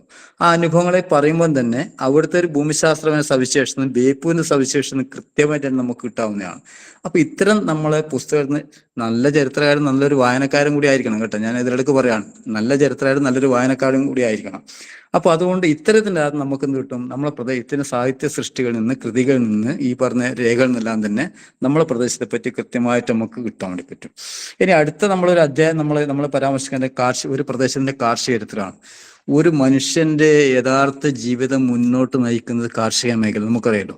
ആ കാർഷിക മേഖലയിലെ കാര്യം മാത്രം പഠിച്ചാൽ മതി അന്നത്തെ സമൂഹം, ആ ഗ്രാമത്തിന്റെ വളർച്ച, സാമ്പത്തിക വളർച്ച, സാമൂഹ്യ വളർച്ച, സാംസ്കാരിക വളർച്ച എല്ലാം കൃത്യമായിട്ടും. ആഹാരം, വസ്ത്രം, പാർപ്പിടം എന്നാണ് ഒരു പ്രധാനപ്പെട്ട കാര്യം. അപ്പൊ ഈ ആഹാരത്തിൽ ഊന്നിക്കൊണ്ടുള്ള ഈ കാർഷിക ചരിത്രം പഠിക്കുക എന്നുള്ളത് വളരെ പ്രധാനപ്പെട്ടാണ്. ഞാൻ ഈ പറഞ്ഞാൽ തീരാത്തത്ര കാര്യങ്ങൾ പോലും ഈ കാർഷിക മേഖലയെ പറ്റി മാത്രം പഠിക്കുകയാണ്. ഞാൻ ചുരുക്കി പറയാം. ഒന്നാടിയുള്ള ഭൂപ്രദേശത്തെ പറ്റി നമ്മൾ മനസ്സിലാക്കാനുണ്ട്. അത് വയലാണോ, കരയാണോ, അല്ലെങ്കിൽ വെള്ളം കിട്ടുന്ന സ്ഥലമാണോ, അതുപോലെ തന്നെ അവിടുത്തെ ഫലഭൂയിഷ്ഠത, അവിടെ തന്നെ ഈ കൃഷി രീതികൾ ഏതൊക്കെ വിളവ് ഉപയോഗിച്ചിരുന്നത്, വളർത്തുമൃഗങ്ങൾ ഉപയോഗിച്ചിരുന്നത്, കാളകൾ ഉപയോഗിച്ചിരുന്നതാണോ, വിത്തനങ്ങൾ ഉപയോഗിച്ച ഇതാണ്, ഏത് സീസണിലാണ് പിന്നെ എന്താ പറയാ ഈ കൃഷി ചെയ്തിരുന്നത്, അതുപോലെ തന്നെ കാളപൂട്ടലുണ്ടായിരുന്നു, കൊഴുനാക്ക് ഉപയോഗിച്ചിട്ടുണ്ടായിരുന്നു, അല്ലെ ഏത് രീതിയിലാണ് പിന്നെ ഈ എന്താ പറയുക നിലം ഒരുക്കിയിരുന്നത്, അതിനുപയോഗിച്ചിരുന്ന ഉപകരണം എന്തൊക്കെയാണ്, ഏതൊക്കെ കൃഷികളാണ് ഉണ്ടായിരുന്നത്, ഏത് ഉൽപ്പന്നങ്ങളാണ് അതിന്റെ ഭാഗമായിട്ടുണ്ടായിരുന്നത്, അത് എങ്ങനെയാണ് കൈകാര്യം ചെയ്തിരുന്നത്, അതിന്റെ ഭാഗമായിട്ട് ഈ ഭൂമിയുടെ ഉടമ ആരായിരുന്നു, ആ ഉടമ ഈടാക്കിയിരുന്ന നികുതിയുടെ രീതി എന്താണ്, ഈ നേരത്തെ പറഞ്ഞ വാശി, നുരി, കാണം, കുഴിക്കാണം, പാട്ടം എന്നൊക്കെ അതിന്റെ ഭാഗത്ത് വന്നിരുന്നു. അതിന്റെ ഭാഗമായിട്ട് ആരാധനക്രമങ്ങൾ ആലോചിച്ച് നോക്കൂ. ഈ കാർഷിക മേഖലയായിട്ട് ബന്ധപ്പെട്ടാണ് പൊങ്കാൽ, നമ്മളെല്ലാം ഈ കൂട്ടത്തിൽ ഇരിക്കുന്ന പല ആൾക്കാർ പൊങ്കാൽ ഇടാൻ വേണ്ടി പോയിട്ടുണ്ടല്ലോ. നമ്മളിപ്പോൾ പൊങ്കാല നമ്മൾ തിരുവനന്തപുരത്ത് ഇടാൻ വേണ്ടി പോവുക. പക്ഷെ ഇപ്പൊ അത് വന്ന് നമ്മളെ നാട്ടിലേക്ക് വന്നിട്ടുണ്ട്. ഈ പൊങ്കാലയുടെ ചരിത്രം എന്താ പറയുക, അത് യഥാർത്ഥത്തിൽ ഭൂമി പൂജയാണത്. അതായത് നമ്മൾ പുതിയ കലം വാങ്ങിക്കുന്നു, പുതിയ അടുപ്പുണ്ടാക്കുന്നു, അടുപ്പിൽ തീ പൂട്ടുന്നു, തീ പൂട്ടിയിട്ട് അതിൻ്റെ അകത്ത് ഈ പറഞ്ഞ സാധനമൊക്കെ ഇടുകയാണ്. ആ സാധനം പതച്ച് പുറത്തേക്ക് വരികയാണ്, അരി പതച്ച് പുറത്തേക്ക് വരികയാണ്, പുറത്ത് വന്ന് ഭൂമിയിലേക്ക് പതിക്കുകയാണ്. എന്ന് പറഞ്ഞാൽ യഥാർത്ഥത്തിൽ ഒരു തമിഴ് സംസ്കാരത്തിന്റെ ഭാഗമാണ് പൊങ്കാല. അത് ഭൂമി പൂജയാണ്. അത് കാർഷിക സംസ്കൃതിയായിട്ട് ബന്ധപ്പെട്ടതാണ്. ഇങ്ങനെ ഉണ്ടാവുന്ന ആരാധനക്രമങ്ങൾ. ഇനി ഈ കൊയ്ത്ത് കഴിഞ്ഞ പാടങ്ങളുണ്ടായിട്ടുള്ള തെയ്യങ്ങളും തിറകളും നിങ്ങൾ കണ്ടിട്ടില്ലേ? നമ്മൾ എല്ലാ ചില ക്ഷേത്രങ്ങളില്ലാത്ത ഉത്സവങ്ങളും കാവുകളും അല്ലെ പിന്നെ എന്താ പറയാ തിറകളൊക്കെ നടക്കാറുണ്ട്. അതിന് തിറ എന്നാ പറയാ. അവിടെ പ്രത്യേകിച്ച് നേരത്തെ ഒരു ഇതൊന്നും വിഗ്രഹമോ അല്ലെങ്കിൽ എന്താ പറയാ ഒരു കോട്ടമോ അല്ലെ ക്ഷേത്രമൊന്നും ഉണ്ടാവില്ല. ആ കൊയ്ത്ത് കഴിഞ്ഞ പാടങ്ങളായിരിക്കും. അതുമായിട്ട് ബന്ധപ്പെട്ട ഉത്സവങ്ങൾ, ആ കൊയ്ത്ത് കഴിഞ്ഞ പാടങ്ങളുണ്ടായ ഉത്സവങ്ങൾ, ഏത് സമയത്ത് ഉത്സവം ഉണ്ടാവുന്നത്, അതുപോലെ തന്നെ അവിടെ ഉണ്ടായിട്ടുള്ള ഭൂബന്ധങ്ങൾ, ഞാൻ നേരത്തെ പറഞ്ഞ നികുതി രീതികൾ, ഇങ്ങനെയുള്ള വ്യത്യസ്തമായ മേഖലകൾ ഉണ്ടായിട്ട് നമ്മൾ ഒന്ന് കണ്ണു തുറന്ന് ആലോചിച്ചു കഴിഞ്ഞാൽ എൻ്റെ പ്രിയ സുഹൃത്തുക്കളെ, കൂട്ടുകാരെ, നിങ്ങൾക്ക് ആ പ്രദേശത്തിന്റെ ചരിത്രം ഏറ്റവും വളരെ മനോഹരമായിട്ട് നമുക്ക് കണ്ടെത്താൻ വേണ്ടി പറ്റുമെന്നാണ് എനിക്ക് പറയാനുള്ളത്. അതുകൊണ്ട് ആ മേഖലയിലും കൂടി നിങ്ങൾ ഒന്ന് ശ്രദ്ധിക്കുക. നിങ്ങൾ അടുത്ത് നോക്കൂ. ഇനി അടുത്ത ആ പ്രദേശത്തെ ഒരു പിന്നെ സാംസ്കാരിക, മറ്റൊരു പ്രധാനപ്പെട്ട രീതിയാണ് സാംസ്കാരിക ചരിത്രം. സംസ്കാരം എന്ന് പറയുമ്പോൾ ഒരുപാട് മേഖലകളുണ്ട് ആ സംസ്കാരത്തിൽ. അവിടെ ഒരുപാട് സാംസ്കാരിക സ്ഥാപനങ്ങളുണ്ട്. ആ സാംസ്കാരിക സ്ഥാപനം, ഏറ്റവും പ്രധാനപ്പെട്ട സാംസ്കാരിക സ്ഥാപനമാണ് വിദ്യാലയങ്ങൾ. നിങ്ങളൊരു സ്കൂൾ പോയി നോക്കണം. സ്കൂൾ പോയി നോക്കിക്കഴിഞ്ഞാൽ അവിടുത്തെ ഈ എന്താ പറയാൻ പറ്റുക, അവിടെ ഓരോ സ്ഥലവും നിങ്ങളെ അന്വേഷിച്ച് കണ്ടറിഞ്ഞ് ഇടപെടുന്ന സ്ഥലമാണ്. അതൊരു സാമൂഹ്യ സ്ഥാപനമാണ്, പൊതുസ്ഥാപനമാണ്, ഒരു മതസ്ഥാപനമാണ്, ഒരു ആരാധനാ സ്ഥാനമാണ്, എല്ലാമാണ് വിദ്യാലയം. എൻ്റെ നാട്ടിലൊരു സ്കൂളിന്റെ കാര്യം ഞാൻ പറയാം. അത് സമയം അധികം ഉണ്ടാവുമെന്ന് എനിക്കറിയില്ല, ഞാൻ പറയാം. 1930 എൻ്റെ നാടിന്റെ ഞാൻ പഠിച്ച സ്കൂൾ കണ്ണാടിപ്പറമ്പ് ദേശവൈപ്പ് സ്കൂളാണ്. അവിടെ ഈ 130 വർഷത്തോളം പഴക്കമുണ്ടാവും സ്കൂളിന്. ആ സ്കൂളിന് സ്വാതന്ത്ര്യ സമരമായിട്ട് ബന്ധപ്പെട്ട ചരിത്രമുണ്ട്. അവിടുത്തെ 1937 അവിടുത്തെ പ്രധാന അധ്യാപകൻ TC നാരായണൻ നമ്പരായിരുന്നു. TC നാരായണൻ നമ്പർ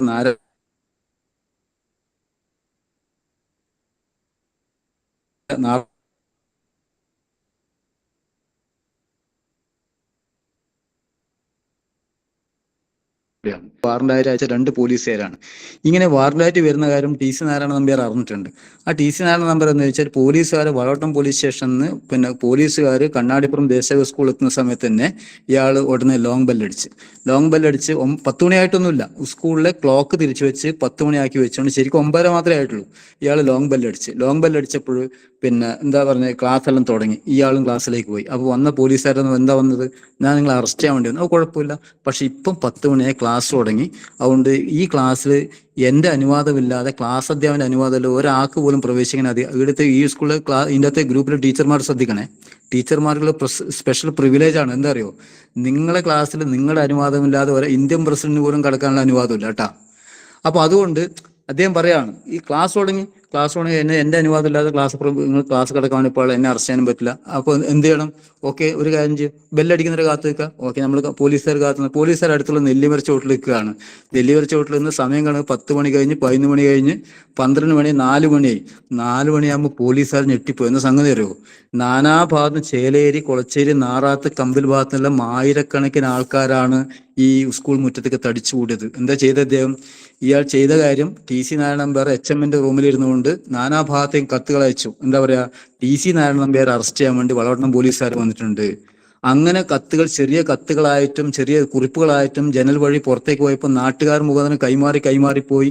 അവിടെ വന്നിട്ട് നാട്ടുകാരിൽ നെയ്ത്തുകാരുണ്ട്, കൃഷിക്കാരുണ്ട്, മീൻ വിൽപ്പനക്കാരുണ്ട്, പിന്നെ കൈക്കോട്ട് പണിക്കാരനുണ്ട്, വിവിധ ജാതികളുണ്ട്. അങ്ങനെ നാനാ മതസ്ഥരും നാനാ ജാതികളും അവിടെ തമ്പടിച്ച് പോലീസുകാർ അന്തം വിട്ടു പോയപ്പോൾ അവർക്ക് സ്വാഭാവികമായിട്ട് ഒന്നും പറയാൻ കഴിയില്ല. അവർ പറഞ്ഞ് അറസ്റ്റ് ചെയ്യാൻ വേണ്ടി പറ്റുക, TC നാരായണ നമ്പ്യാർ അറസ്റ്റ് ചെയ്യാൻ വേണ്ടി പറ്റാതെ അവർ തിരിഞ്ഞു പോയിട്ടുള്ളത്. അപ്പൊ ഈ ഒരു സംഭവം തന്നെ ഒരു സാമൂഹ്യ ബന്ധം ഉറപ്പിക്കുന്ന, എന്താ പറയുക, നമ്മുടെ ഒരു സമൂഹത്തിലെ പ്രശ്നങ്ങളിൽ എങ്ങനെയാണ് ഒരു സ്കൂൾ ഇടപെടുക എന്നുള്ളതിന്റെ ദേശീയ സ്വാതന്ത്ര്യ സമരത്തിന്റെ ഭാഗമായിട്ട് എങ്ങനെ സ്കൂൾ മാറുന്നതിന് ഏറ്റവും പ്രത്യക്ഷ ഉദാഹരണമാണ്. നമ്മുടെ നാട്ടിൽ അതിന് ചരിത്രം ഉണ്ടാവും. ഈ ചരിത്രം ഒന്നും നിങ്ങൾ സ്കൂളിലെ രേഖകൾ പരിശോധിച്ച ഒരു 10-80 വർഷം മുമ്പുള്ള സ്കൂളിലെ രേഖ പരിശോധിച്ചാൽ, ആ അഡ്മിഷൻ രജിസ്റ്റർ പരിശോധിച്ചു കഴിഞ്ഞാൽ എത്ര പൊലയന്മാർ സ്കൂൾ വന്നിട്ടുണ്ട്, എത്ര തീയന്മാർ സ്കൂൾ വന്നിട്ടുണ്ട്, എത്ര സ്ത്രീകൾ വന്നിട്ടുണ്ട്, എത്ര മുന്നോക്ക ജാതിക്കാർ വന്നിട്ട് പറയുമ്പോൾ നമുക്ക് മനസ്സിലാവും. പിന്നോക്ക ജാതിക്കാരവിടെ വന്നിട്ടുണ്ടോ, എത്രാം വയസ്സിലാണ് വന്നിട്ടുള്ളത്, അന്ന് ഫീസ് കൊടുക്കേണ്ടി വന്നിട്ടുണ്ടോ, എത്ര ഫീസാണ് ഉണ്ടായിരുന്നത്, ആ ഫീസ് കൊടുക്കാൻ വേണ്ടി പറ്റാത്തത് കൊണ്ടാണ് പിന്നോക്ക ജാതിക്കാരവിടെ വരാതിരുന്നത്. ഇങ്ങനെയുള്ള വലിയൊരു ഒരു എന്താ പറയാ, നമ്മളെ പ്രദേശത്തെ മുന്നോട്ട് നയിക്കുന്ന ഒരു സ്ഥാപനമാണ് വിദ്യാലയം. ആ വിദ്യാലയത്തിന്റെ ചരിത്രം മാത്രം മതി നമ്മളെ പ്രദേശത്ത് അറിയാൻ വേണ്ടി.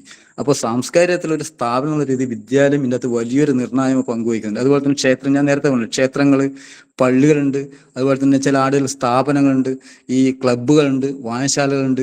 ഇതിനെല്ലാം അതിൻ്റെതായിട്ടുള്ള രീതി തന്നെയുണ്ട്. ആ രീതിയിലൂടെ നമ്മൾ ഇറങ്ങിപ്പോയി കഴിഞ്ഞാൽ, എൻ്റെ പ്രിയപ്പെട്ട കൂട്ടുകാരെ, നിങ്ങൾ പഠിച്ച നിങ്ങളുടെ പ്രദേശത്തിനെ പറ്റി ആധികാരികമായിട്ട് കിട്ടും. ഇനി സ്കൂളിനെ പറ്റി പഠിക്കുന്നു, നിങ്ങൾ ആ പ്രദേശത്തെ പഠിക്കുന്നു, നിങ്ങൾ എന്ത് ചെയ്യുന്നു? നിങ്ങൾ സ്കൂൾ രേഖ മാത്രമല്ല പരിശോധിക്കേണ്ടത്. നിങ്ങൾ അവിടെ ഏത് വർഷം മുമ്പാണ് സ്കൂൾ ഉണ്ടായിട്ടുള്ളത്, അത്രയും വർഷം പഴക്കമുള്ള 80-85 വയസ്സ് ആൾക്കാരെ നിങ്ങൾ നേരിട്ട് പോയി സംസാരിക്കുക. ആ സംസാരിക്കുമ്പോൾ അവരക്കാലത്തുണ്ടായിരുന്ന അവരുണ്ടായിട്ടുള്ള പ്രേമത്തെ പറ്റി പറയും. TC നാരായണ നമ്പ്യാർ എങ്ങനെയാണ് ഈ ആൾക്കാരെ കൂട്ടിയെന്ന് പറയാൻ വേണ്ടി പറ്റും.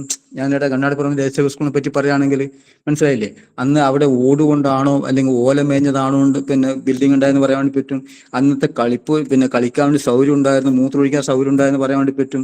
അപ്പോൾ അങ്ങനെ അന്നത്തെ അധ്യാപകന്മാരുടെ നിലയും നിലവാരം അറിയാൻ വേണ്ടി പറ്റും. ഈ ഇവിടുത്തെ അധ്യാപകന്മാരെ പറ്റിയല്ല കേട്ടോ, നിലയും നിലവാരം അറിയാൻ വേണ്ടി പറ്റും. അങ്ങനെ നമുക്ക് വളരെ മനോഹരമായ ഒരു രീതിയിലേക്ക് നമ്മുടെ പ്രാദേശിക ചരിത്രത്തെ മാറ്റാൻ വേണ്ടി പറ്റും എന്നുള്ളതാണ് നമ്മൾ മനസ്സിലാക്കേണ്ടത്. നിങ്ങൾ നോക്കൂ, ഇനിയിപ്പോൾ അവിടെയുള്ള ഈ കൃഷിയായിട്ട് ബന്ധപ്പെട്ടില്ലെങ്കിൽ വായനശാലയിൽ വായനശാലയിൽ പുസ്തകവിധം രജിസ്റ്റർ അവിടെ ഉണ്ടാവുമല്ലോ. പഴയ വായനശാലയാണ് പുസ്തകവിധം രജിസ്റ്റർ ഉണ്ടാവും. ആ രജിസ്റ്ററിൽ നിങ്ങൾ ആരൊക്കെയാണ് പുസ്തകം വായിച്ചിരുന്നത്? സ്ത്രീകൾ വായിച്ചിരുന്നു, അല്ലെ ഏത് ജാതിക്കാരനെ വായിച്ചിരുന്നു? അവർ വായിച്ചിരുന്ന പുസ്തകം എങ്ങനെയാണ്? മുട്ടത്ത് വർക്കിയുടെ നോവലാണോ വായിച്ചത്, അല്ലെങ്കിൽ കോട്ടയം പുഷ്പനാഥന്റെ നോവലാണോ വായിച്ചത്, നീലകണ്ഠൻ പരമാരുടെ പുസ്തകമാണോ വായിച്ചത്? അങ്ങനെയുള്ള എന്താ പറയുക, നിങ്ങൾക്ക് കയ്യിൽ ഒതുങ്ങാൻ വേണ്ടി പറ്റാത്തത്ര വിവരങ്ങളാണ് നിങ്ങൾക്ക് എന്ത് കിട്ടുക. ഇതൊരു ഞാൻ വിശദമായി സംസാരിക്കുന്നില്ല, നിങ്ങൾക്ക് കാര്യേശം മനസ്സിലായിട്ടുള്ള സമയമില്ലാതെ കൊണ്ടാണ്. ഇനി അടുത്ത് നിങ്ങൾ നോക്കുക, അടുത്താണ് ഏറ്റവും മറ്റൊരു പ്രധാനപ്പെട്ട എന്താ പറയാ, സാമൂഹ്യ ചരിത്രം, സമൂഹം, സോഷ്യോളജിയായിട്ട് ബന്ധപ്പെട്ട സമൂഹം എന്ന് പറഞ്ഞാൽ അവിടെ ജനങ്ങളുണ്ട്, അവരെ കുടുംബമുണ്ട്, തറവാടുണ്ട്, ഭൂമികേന്ദ്രമുണ്ട്, അവരെ ആചാരക്രമമുണ്ട്, അവരെ ഭക്ഷണ രീതിയുണ്ട്, വസ്ത്രധാരണ രീതിയുണ്ട്, അവിടെ കേശാലങ്കാരമുണ്ട്, അവരെ യാത്ര ചെയ്ത രീതികളുണ്ട്, സ്ത്രീ പുരുഷാന്തരമുണ്ട്. നിങ്ങൾ ആലോചിച്ച് നോക്കിയാൽ അവിടുത്തെ ജനജീവിതം, അതായത് തൊട്ടുകൂടായ്മ ഉണ്ടോ ഇല്ലെന്ന് മനസ്സിലാക്കാൻ വേണ്ടി പറ്റും. പിന്നെ ഈ ഓണം, വിഷു, മറ്റ് വിശേഷ ദിവസങ്ങളിൽ കാണിക്ക വെക്കുന്ന സമ്പ്രദായം ഉണ്ടെന്ന് പറയാൻ പറ്റും. അവരെ ആ കുടുംബത്തിനുണ്ടാവുന്ന എന്താ പറയുക, പേരുവിളിയുണ്ട്.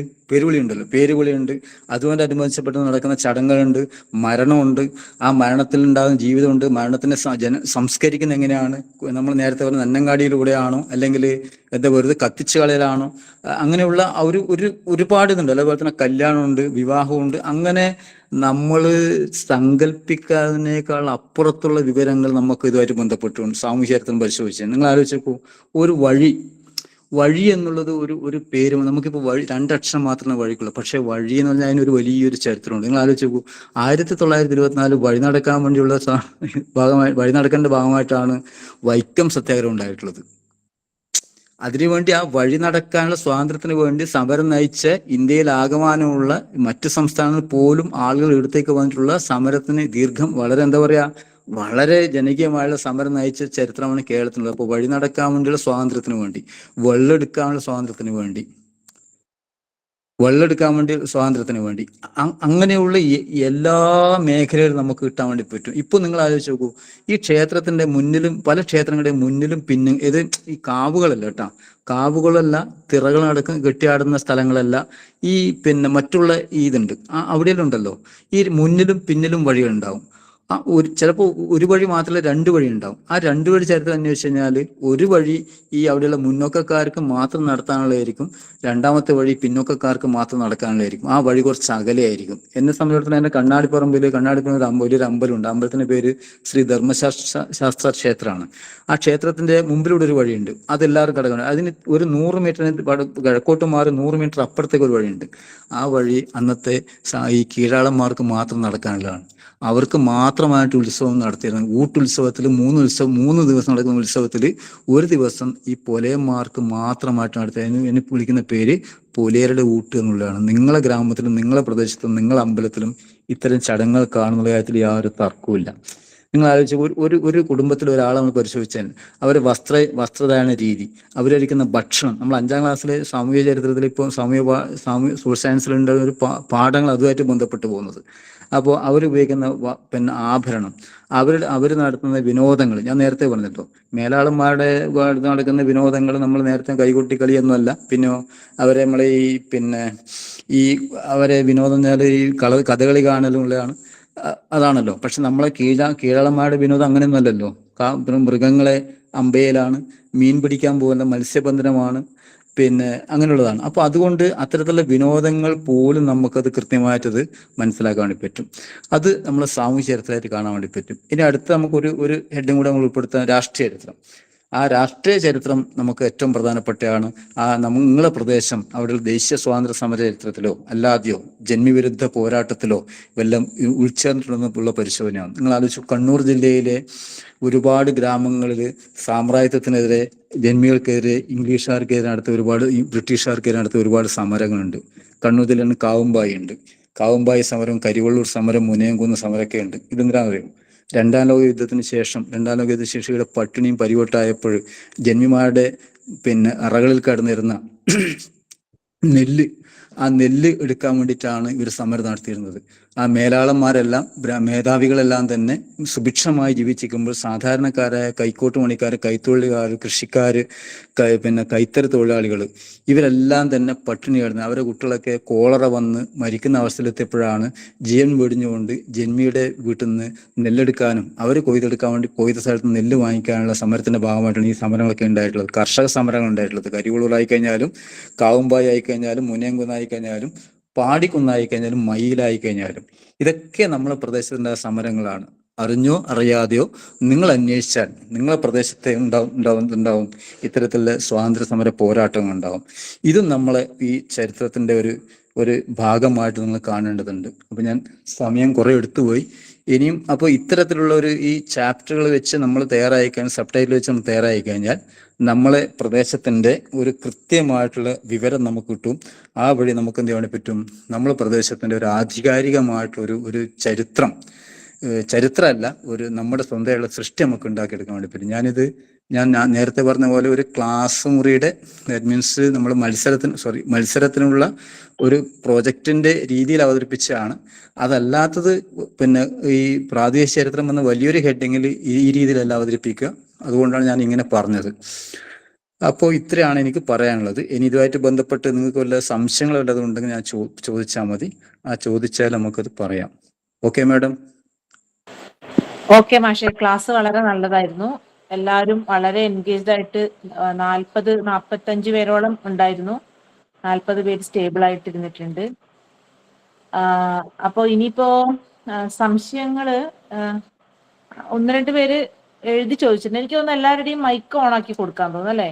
നേരിട്ട് ചോദിച്ചോട്ടെ. ആയിക്കോട്ടെ, ഒരു കുഴപ്പമില്ല. നമ്മൾ ബാക്കി സമയം അതിനു വേണ്ടി ചിലവഴിക്കാം. അതിനിടയ്ക്ക് ഒരു കാര്യം പറഞ്ഞോട്ടെ മാഷേ. VC, ആ. പറഞ്ഞോ. അതിൽ ബജ്റ എന്ന് പറയുന്നത് നമ്മുടെ ഇപ്പോഴും പുഴുങ്ങി തിന്നാൻ ഉപയോഗിക്കുന്ന ചോളമില്ലേ, അതാണ്. അതിനാണ് ബജ്റ എന്ന് പറയാ. അതിന് പഴയ കാലത്ത് റേഷൻ കടകളിൽ കിട്ടിയിരുന്നു. റേഷൻ കടകൾ വഴി വിതരണം നടത്തിയിട്ടായിരുന്നു. പഴയ ഗോതമ്പിലൊക്കെ ഇത് മിക്സ് ചെയ്തിട്ട് വരും. നമ്മൾ ചെറുപ്പകാലത്ത് പറയാറുള്ളത് തൊണ്ടന്റെ പല്ല് എന്നാണ്. പല്ലിന്റെ വയസ്സായ ആൾക്കാരെ പല്ലിന്റെ ഷേപ്പാണല്ലോ. അത് തിക്കോടിയന്റെ ഈ ആത്മകഥയില് ഈ പറഞ്ഞ അരങ്ങ് കാണാത്ത നടൻ, ആ പുസ്തകത്തില് സാർ അത് അങ്ങനെ ഉണ്ട്. അതിനകത്ത് അയാള് പറഞ്ഞിരിക്കുന്നത് പുതിയ തലമുറക്ക് ഇത് അറിയില്ലല്ലോ. നമ്മൾ തൊണ്ടന്റെ പല്ല് അല്ലെങ്കിൽ കവിൾച്ചോളം എന്ന് പറയും. അങ്ങനെ പ്രയോഗം നമ്മൾ പണ്ട് പ്രയോഗിച്ചിരുന്നു. കവിളിച്ചോളം അല്ലെങ്കിൽ കവിൾച്ചോളം എന്ന് പേരുണ്ട്. യെസ്, ബാലകൃഷ്ണൻ സാർ പറഞ്ഞത് ശരിയാണ്, അങ്ങനെയുണ്ട്, ശരിയാണ്. ഓക്കെ, അതാണ്. ഓക്കെ, പിന്നീട് പറയാം. ഹാൻഡ് റൈസ് ചെയ്തത് സന്ധ്യ ടീച്ചർ ഹാൻഡ് റൈസ് ചെയ്തിട്ടുണ്ട്. ടീച്ചർ സംസാരിച്ചു. ചോദിച്ചോളൂ ടീച്ചറെ, ചോദിച്ചോളൂ. നമസ്കാരം സർ, വളരെ നല്ല ഇൻഫോർമേറ്റീവായ ക്ലാസ് ആയിരുന്നു. ഞാൻ കേൾക്കുന്നില്ലേ സർ? ടീച്ചർ പറഞ്ഞോളൂ. കേൾക്കാം. ഞാൻ പിന്നെ ബയോളജിന്റെ ടീച്ചറാണ്. എനിക്ക് ചരിത്രം 10ാം ക്ലാസ് വരെ പഠിച്ച ഒരു അറിവേ ഉള്ളൂ. പക്ഷെ വളരെ നല്ല രീതിയിൽ ചരിത്രം അവതരിപ്പിച്ചു. മുമ്പ് പഠിച്ച കാര്യങ്ങളെല്ലാം ഇങ്ങനെ ഓരോന്ന് പറയുമ്പോൾ ഓർത്തു വന്നു. അപ്പൊ എൻ്റെ ഒരു സംശയം എന്ന് പറഞ്ഞാല്, നമ്മളെ ശാസ്ത്രമേളയില് പ്രാദേശിക ചരിത്ര രചനയിൽ 3 മണിക്കൂറാണല്ലോ കുട്ടികൾ ഇത് അവതരിപ്പിക്കേണ്ടത്. എഴുതേണ്ടത്. അപ്പോ അതെ, കുട്ടികള് ഈ പിന്നെ ചരിത്ര ഗവേഷണം ഏതാണ്ട് 1 മാസത്തോളമായി അവരുടെ പ്രാദേശിക സ്ഥലങ്ങളിൽ സന്ദർശിച്ച് ഈ ഒരു റിപ്പോർട്ടുകൾ തയ്യാറാക്കി അത് മനസ്സിരുത്തി പഠിച്ചതിന് ശേഷം സ്വന്തമായിട്ട് എഴുതുവല്ലേ അവിടെ പോയി ചെയ്യേണ്ടത്? ഈ മത്സരത്തിൽ ആദ്യം ഞാൻ ഈ മത്സരത്തിന്റെ രീതിയാകുമ്പോൾ ഈ ഒരു മത്സരം ശരിയല്ല എന്നുള്ളതാണ് നമ്മളൊരു നിലപാട്. പക്ഷെ നമ്മളിപ്പം മത്സരത്തിന്റെ ഭാഗമാണ് അങ്ങനെ പറയാൻ വേണ്ടി പറ്റും. നിങ്ങൾ ഈ 1 മാസം അല്ലെ 1.5 മാസം അതിനു വേണ്ടി ചെലവഴിച്ച് അന്വേഷണമൊക്കെ നടത്തി അതിനുശേഷം കുട്ടി സ്വന്തമായിട്ടൊന്ന് എഴുതുക. ആ സ്വന്തമായിട്ട് എഴുതിയതിനു ശേഷം അവിടെ പോയിട്ട് എഴുതുകയാണ് വേണ്ടത്. അപ്പോൾ സ്വന്തമായി എഴുതി കഴിഞ്ഞ ശേഷം നിങ്ങളൊന്ന് ടീച്ചർമാരെന്ന രീതിയിൽ അത് വെരിഫൈ ചെയ്തിട്ട് അതിനകത്ത് ഏത് ഭാഗമാണ് വിട്ടുപോയത്, ഏത് ഭാഗം കൂട്ടിച്ചേർക്കേണ്ടത്, അതിൻ്റെ അകത്ത് ഇൻട്രൊഡക്ഷനിൽ കൃത്യമായ കാര്യങ്ങളില്ലേ എന്നുള്ള രീതിയിൽ ഒന്നുകൂടി മോഡിഫൈ ചെയ്തുകൊണ്ട് അവനോട് പറഞ്ഞിട്ട് അവിടെ മത്സര സ്ഥലത്ത് പോയി എഴുതുക. അതായിരിക്കും നല്ലത്. പിന്നെ നമ്മൾ ആ പ്രദേശത്തുള്ള പ്രമുഖ വ്യക്തികൾ നേരത്തെ പറഞ്ഞല്ലോ, പ്രായമായ 80 വയസ്സൊക്കെ പ്രായമുള്ള ആൾക്കാരുമായിട്ട് അഭിമുഖം നടത്തണം എന്നൊക്കെ. അപ്പൊ അങ്ങനെയുള്ള അഭിമുഖം നടത്തി കിട്ടിയ വിവരങ്ങള് ഇതിൽ പറയുന്ന ഏതെങ്കിലും ഒരു പാരഗ്രാഫ് ആയിട്ട് ഉൾപ്പെടുത്തി അതിങ്ങനെ അഭിമുഖം എന്ന രീതിയിൽ എഴുതുവാണോ വേണ്ടത്? അല്ല ഈ പറയുന്ന ഓരോ ഹെഡിങ്ങിലും അവർ പറയുന്ന ആശയങ്ങള് വ്യത്യസ്തമായി എഴുതുവാണോ വേണ്ടത്? അതെ, ടീച്ചറെ പറഞ്ഞ ശരിയാണ്. ഈ അഭിമുഖം എന്ന് പറയുമ്പോൾ ഈ അഭിമുഖത്തിന്റെ ഭാഗമായിട്ട് ഞാനത് ആ മേഖല അത് നിങ്ങൾ സംശയം ചോദിച്ചാൽ ഞാൻ പറയാന്ന് വെച്ചിട്ടാണ്. ഈ അഭിമുഖം നടത്തുമ്പോൾ ഒരാളിപ്പോ പറയുമ്പോൾ ഉണ്ടല്ലോ, ആ പറയുമ്പോൾ പ്രത്യേകിച്ച് ഒരു 80-85 വയസ്സാൾ പറയുമ്പോൾ അയാൾ അങ്ങനെ പറഞ്ഞുകൊണ്ടേയിരിക്കും. ആണല്ലോ, നമുക്ക് എല്ലാവർക്കും അറിയാം. അയാളുടേതായിട്ടുള്ള കാഴ്ചപ്പാടിലും അയാളുടെ സ്വന്തം അനുഭവം വെച്ചിട്ട് പറയുന്നുണ്ട്. പക്ഷെ അത് നമ്മൾ മറ്റുള്ള ചില തെളിവുകളും ചില പ്രൂഫുകളും ചില ഈ രേഖകളുണ്ടല്ലോ, ഞാൻ നേരത്തെ പറഞ്ഞ ചില മെമ്മറി എന്താ പറയുക സ്മരണികൾ, ഈ സുവനീറുകൾ, ഈ പഞ്ചായത്തിന്റെ പതിപ്പുകളൊക്കെ വെച്ച് നമ്മൾ കമ്പയർ ചെയ്യണം. അങ്ങനെ കമ്പയർ ചെയ്തിട്ട് അയാൾ പറഞ്ഞതിൽ എത്രമാത്രം ശരിയുണ്ട് ആ ശരികൾ നമ്മൾ മറ്റ് ഹെഡിങ്ങിൽ നമ്മൾ ആഡ് ചെയ്യാണ് വേണ്ടത്. ഇത് കംപ്ലീറ്റ് അഭിമുഖം എന്നുള്ള രീതിയിലല്ല ചേർക്കേണ്ടത്. അത് മറ്റുള്ള ഹെഡിങ്ങിൽ നമുക്ക് ആവശ്യമായ സ്ഥലത്ത് ഇൻസേർട്ട് ചെയ്യാൻ വേണ്ടി. ഇനി അഭിമുഖം നടത്തുമ്പോൾ നിങ്ങൾ ഒരിക്കലും ഒരു വ്യക്തിയെ നേരിട്ട് കണ്ട് മാത്രം അഭിമുഖം നടത്താൻ വേണ്ടി ശ്രമിക്കരുത്. എന്താ വെച്ച് കഴിഞ്ഞാൽ അയാളിങ്ങനെ ഞാൻ നേരത്തെ പറഞ്ഞ പോലെ വല്ലാണ്ട് അങ്ങ് സെൽഫ് ബൂസ്റ്റിംഗ് ആയിട്ട് പറഞ്ഞു കളയും. അതൊരു സ്വഭാവം നമുക്ക് എല്ലാവർക്കും അറിയാം. നമ്മൾ ചിലപ്പോൾ ആ അവസരത്തിൽ അങ്ങനെ ഉണ്ടാവാം. അതുകൊണ്ട് നമ്മൾ ചെയ്യേണ്ടത് ഒരു കൂട്ടം ആൾക്കാരെ ഒരുമിച്ച് കണ്ടുകൊണ്ട് ഒരു നല്ലൊരു ക്വസ്റ്റ്നെയർ തയ്യാറായിക്കൊണ്ട്, ആ ക്വസ്റ്റ്നെയർ അവരെ മുമ്പിൽ വായിക്കല്ല, ആ ക്വസ്റ്റ്നെയർ നമ്മൾ ഇന്റർണലൈസ് ചെയ്തുകൊണ്ട് അതിന്റെ അടിസ്ഥാനപ്പെടുത്തി നമുക്ക് ആവശ്യമായിട്ടുള്ള വിവരങ്ങൾ ടീസ് ചെയ്തെടുക്കാനുള്ള ഒരു മുൻധാരണയും മുന്നൊരുക്കവും നമ്മൾ കൃത്യമായിട്ട് നടത്തണം. ഒരു ഗ്രൂപ്പിന്റെ ഒരു 19 ഒരു വായനശാലയിൽ പോവാ, ആ വായനശാലയിൽ അവർ ആ സെക്രട്ടറിയോട് പറയാ നമ്മൾ ഞാൻ ഇങ്ങനെ ഉദ്ദേശിക്കുന്നുണ്ട്, അതുകൊണ്ട് ഈ മേഖല നമുക്ക് പറ്റാൻ വേണ്ടി പറ്റുന്ന ഒരു 3-5 ആളെങ്കിലും സംഘടിപ്പിച്ചു തരണം. അങ്ങനെ 5 ആളെ സംഘടിപ്പിച്ചാൽ അവരോട് എല്ലാവരും കൂടി ഇരുന്ന് ചോദിക്കും. അപ്പോൾ ഒരാൾ പറയുമ്പോൾ സ്വാഭാവികമായിട്ട് അതല്ല ഇങ്ങനെ ഉണ്ടായെന്ന് പറയും, അല്ല മറ്റു ഓർമ്മപ്പെടുത്തലുണ്ടാവും, അങ്ങനെ കറക്റ്റ്നെസ് ഉണ്ടാവും. അങ്ങനെ ചെയ്തു കഴിഞ്ഞാൽ നമുക്ക് എന്ത് കിട്ടും? ഏകദേശം ഒരു 50% അക്യുറേറ്റ് ആയിട്ടുള്ള വിവരം നമുക്ക് കിട്ടും. അതാണ് എൻ്റെ ഒരു സ്ട്രാറ്റജി. ടീച്ചറെ ഓക്കെ സാർ, അത് ഭയങ്കര പിന്നെ സന്തോഷം തോന്നി കേട്ടിട്ട്. കാരണം അത് പുതിയ അറിവാണ്. ഞാനിങ്ങനെ എൻ്റെ മനസ്സിൽ ഒന്ന് രണ്ടാളെ സെപ്പറേറ്റ് ആയിട്ട് കാണണം എന്നാ ഉദ്ദേശിച്ചത്. അപ്പൊ ഇതൊരു യെസ് നല്ല യെസ്. ഐഡിയ ആണ്. പിന്നെ ഓക്കെ വേറൊന്ന്, ഇതിനോടനുബന്ധിച്ച് കുട്ടികൾ എഴുതിയതുമായി ബന്ധപ്പെട്ടിട്ട് ഒരു അഭിമുഖം, ഒരു ഇന്റർവ്യൂ ഇതിനോടനുബന്ധിച്ച് മത്സരത്തിൽ ഉണ്ടാവാറുണ്ടല്ലോ. സാധാരണ ഉണ്ട് ഉണ്ട് ഉണ്ട് മുൻപൊക്കെ ഉണ്ട്. അത് പിറ്റത്തെ ദിവസം, ഒരു ദിവസം റൈറ്റിങ്ങും പിറ്റത്തെ ദിവസം ഇന്റർവ്യൂ. കഴിഞ്ഞ വർഷം അത് അതെ ഒരേ അതെ. ദിവസം ആയിരുന്നു തോന്നുന്നു. ആ അപ്പൊ ആ ആ ആ. ഇന്റർവ്യൂവിൽ എന്തൊക്കെയാണ്, എത്ര സമയത്താണ് എടുക്കുക, എന്തൊക്കെയാണ് എന്നുള്ളത് ഒന്ന് പറയാൻ പറ്റുമോ? അതാണ് ഒരു പ്രധാനപ്പെട്ട കാര്യം. ഞാനിപ്പോൾ നമ്മളിപ്പോ 2 ദിവസം ഉണ്ടാകുമ്പോൾ ചിലപ്പോൾ ജില്ലാ മത്സരത്തിൽ 2 ദിവസം ഉണ്ട്. കാരണം വെച്ചാൽ ഈ നമ്മളെ കണ്ണൂർ ജില്ലയെ സംബന്ധിച്ചിടത്തോളം 15 സബ് ജില്ലയിൽ നിന്ന് വരുന്ന 30 സാധനങ്ങൾ ഉണ്ടാവും. ഈ 30 സാധനം വായിച്ചെടുക്കണമെങ്കിൽ ഈ പറഞ്ഞ നിശ്ചയ സമയം നമ്മൾ 2 3 ജഡ്ജസ് ഉണ്ടാവും. അതുകൊണ്ടാണ് ആ വായിച്ചെടുക്കാനുള്ള സമയം അറേഞ്ച് ചെയ്തിട്ടാണ് ഈ പറഞ്ഞ 2 ദിവസം ആക്കുന്നത്. അപ്പോൾ അത് സ്വാഭാവികമായിട്ട് നമ്മൾ എഴുതിയ നോക്കുമ്പോണ്ടല്ലോ, ആ എഴുതിയത് കണ്ടു കഴിഞ്ഞാൽ കുട്ടിയുടെ ഒരു ബോഡി ലാംഗ്വേജ് കണ്ടു കഴിഞ്ഞാൽ നമുക്ക് കൃത്യമായിട്ട് മനസ്സിലാവും. ഒന്ന് രണ്ട് ചോദ്യങ്ങൾ ചോദിക്കുമ്പോൾ മനസ്സിലാവും എന്താ ഈ കുട്ടി ഇതിനകത്ത് ഇൻവോൾവ്ഡ് ആണോ എന്ന് കൃത്യമായിട്ട് മനസ്സിലാവും. അത് ഇപ്പോൾ ഒരു പ്രദേശത്ത് സാംസ്കാരികത്തിന്റെ ഭാഗം നോക്കി നമ്മൾ ചില ചോദ്യം ചോദിച്ചു കഴിഞ്ഞാൽ ആ കുട്ടി അത് യഥാർത്ഥത്തിൽ കുട്ടിയാണ് കണ്ടെത്തുന്നത് വളരെ മനോഹരമായിട്ട് പറയും. ഒരു 1.5 മിനിറ്റ് കൊണ്ട് അല്ലെങ്കിൽ 2 3 ചോദ്യം കൃത്യമായിട്ട് മനസ്സിലാവും. അത് കുട്ടി അത് ഇന്റേണലൈസ് ചെയ്തിട്ടുണ്ടോ, കുട്ടി അതിനകത്ത് ഇൻവോൾവ്ഡ് ആണോ, കുട്ടി തന്നെയാണ് എഴുതിയത്, അല്ലെങ്കിൽ ഇപ്പൊ പയ്യന്നൂരിന്റെ ചരിത്രം, ഈ നമ്മളെ ഈ പ്രാദേശിക ചരിത്രം ഞാൻ അധിക സമയം എടുക്കുന്നത് ക്ഷമിക്കുക. പ്രാദേശിക ചരിത്രം എഴുതാൻ വേണ്ടി തുടങ്ങിയതിനു ശേഷം ഈ കരിവള്ളൂർ സമരത്തെ പറ്റി അന്ന് മുതൽ ഇന്ന് കഴിഞ്ഞ വർഷം വരെ ഉണ്ടായ ഒരു പ്രോജക്റ്റാണ്, ഒരു പ്രാദേശിക ചരിത്രമാണ്. അപ്പൊ ഇതിങ്ങനെ പഴയതിങ്ങനെ ബൈഹാർട്ട് പഠിച്ച് വന്ന് അവതരിപ്പിക്കുന്ന രീതിയാണ് നമ്മൾ കണ്ടിട്ടുള്ളത്. അതുകൊണ്ട് അത് കൃത്യമായിട്ട് മനസ്സിലാക്കണമെങ്കിൽ ഈ കുട്ടിയുടെ ഇൻവോൾവ്മെന്റ് ഉണ്ടാക്കണം. ഇൻവോൾവ്മെന്റ് ഉണ്ടെങ്കിൽ നമുക്ക് മനസ്സിലാവും. ഓക്കെ. കരിവള്ളൂർ ഉണ്ടാവുമ്പം ഞാനും കൂടെ ചേർന്ന് പഠിപ്പിച്ച ഒരു കുട്ടിക്കാണ് സ്റ്റേറ്റിൽ കിട്ടിയത്. അതേ സംഭവം തന്നെ കോപ്പി അടിച്ച് പഠിച്ച് അവതരിപ്പിക്കുന്ന ഒരു രീതി ഞാനും കണ്ടിട്ടുണ്ട്. ഇതേ ഇതന്നെ കരിവള്ളൂരിന്റെ ചരിത്രം തന്നെ. പിന്നെ വേറൊന്ന് സാർ ചോദിക്കേണ്ടത്, ഞാൻ മാടായി ഹയർ സെക്കൻഡറിയിലെ ടീച്ചറാണ്. അപ്പൊ മാടായിന്റെ ഇതുപോലുള്ള ഒരു ചരിത്രം അറിയണമെങ്കിൽ ഏതൊക്കെ സാഹിത്യകൃതികൾ റെഫർ ചെയ്യാൻ പറ്റും, ഏതൊക്കെ ആൾക്കാരെ സമീപിക്കാൻ? മാടായിലെ ചരിത്രം മരാഹി, നിങ്ങളെ ഒന്ന് പുസ്തകം ചെയ്യേണ്ടത് ഈ ഞാൻ നേരത്തെ പറഞ്ഞ മലബാർ വില്യൻ ലോകന്റെ മലബാർ മാനുവൽ. രണ്ടാമതായിട്ട് നിങ്ങളെ അടുത്ത് ഭാഗ്യലക്ഷ്മി ടീച്ചറല്ലേ, ഡോക്ടർ PK ഭാഗ്യലക്ഷ്മി. അറിയാം. അവര് ഈ മേഖലയിൽ വളരെ നല്ല ധാരണയുള്ള ടീച്ചറാണ്. നമ്മളൊരു സുഹൃത്തു കൂടിയാണ് ഡോക്ടർ PK ഭാഗ്യലക്ഷ്മി. പിന്നെ നെറ്റ് നമുക്ക് ഉപയോഗിക്കാം കേട്ടാ, നെറ്റ് ഉപയോഗിക്കാം. ഗൂഗിൾ സെർച്ച് നമുക്ക് ഉപയോഗിക്കാം, ഗൂഗിളിൽ നമുക്ക് വിവരങ്ങൾ എടുക്കാം. പിന്നെ നമ്മുടെ ഈ ഹലോ കേൾക്കുന്നുണ്ട്. നമ്മളെ ശ്രീധര മേനോന്റെ പുസ്തകത്തില് നമ്മളെ കേരള ഹിസ്റ്ററിയിൽ ആ മാടായിയെ പറ്റി പറയുന്നുണ്ട്. അതുപോലെ തന്നെ ഈ ചിറക്കൽ ബാലകൃഷ്ണൻ നായരുടെ ചിറക്കൽ മേഖലയായിട്ട് ബന്ധപ്പെട്ട പുസ്തകങ്ങൾ അതിൽ പരാമർശിക്കുന്നുണ്ട്. അടുത്ത വടുകുന്ത ക്ഷേത്രം വളരെ പ്രധാനപ്പെട്ടതാണ്. മാടായിക്കാവും മാടായിലുള്ള പുഴയും തമ്മിൽ നമ്മളെ അറക്കൽ കൊട്ടാരം തമ്മിൽ വളരെ ബന്ധമുണ്ടല്ലോ, അത് നിങ്ങൾക്ക് അറിയാവുന്ന കേസാണല്ലോ. അതെ സാർ, അറിയാം. അപ്പൊ അതൊക്കെ നമുക്ക് ഉപയോഗപ്പെടുത്താൻ വേണ്ടി പറ്റുകയാണ് ചിറക്കട്ടിയുടെ പുസ്തകം. ഓക്കെ. മാടായി പള്ളിയും പ്രധാനപ്പെട്ടല്ലോ. മാടായി പള്ളി ചേരമാൻ പെരുവാൾ മക്കത്തേക്ക് പോയി വന്നതിന് ശേഷം അദ്ദേഹം ഇങ്ങോട്ട് അയച്ചിട്ടുള്ള ആൾക്കാർ ആദ്യമായി പള്ളി സ്ഥാപിച്ചത് ഇവിടെയാണ്. അവിടെ ആ പലകത്തിലാണ് എഴുതി വെച്ചിട്ടുണ്ടെന്നാ പറയുന്നത്, മാടായി പള്ളിയിൽ. കേരളത്തിലെ ആദ്യത്തെ ചേരമാൻ മസ്ജിദ് ആണല്ലോ അത്.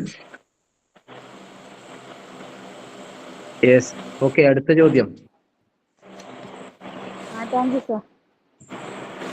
ഓക്കെ, ഇതിനകത്ത് മെസ്സേജസില് 1-2 സംശയങ്ങളുണ്ട്.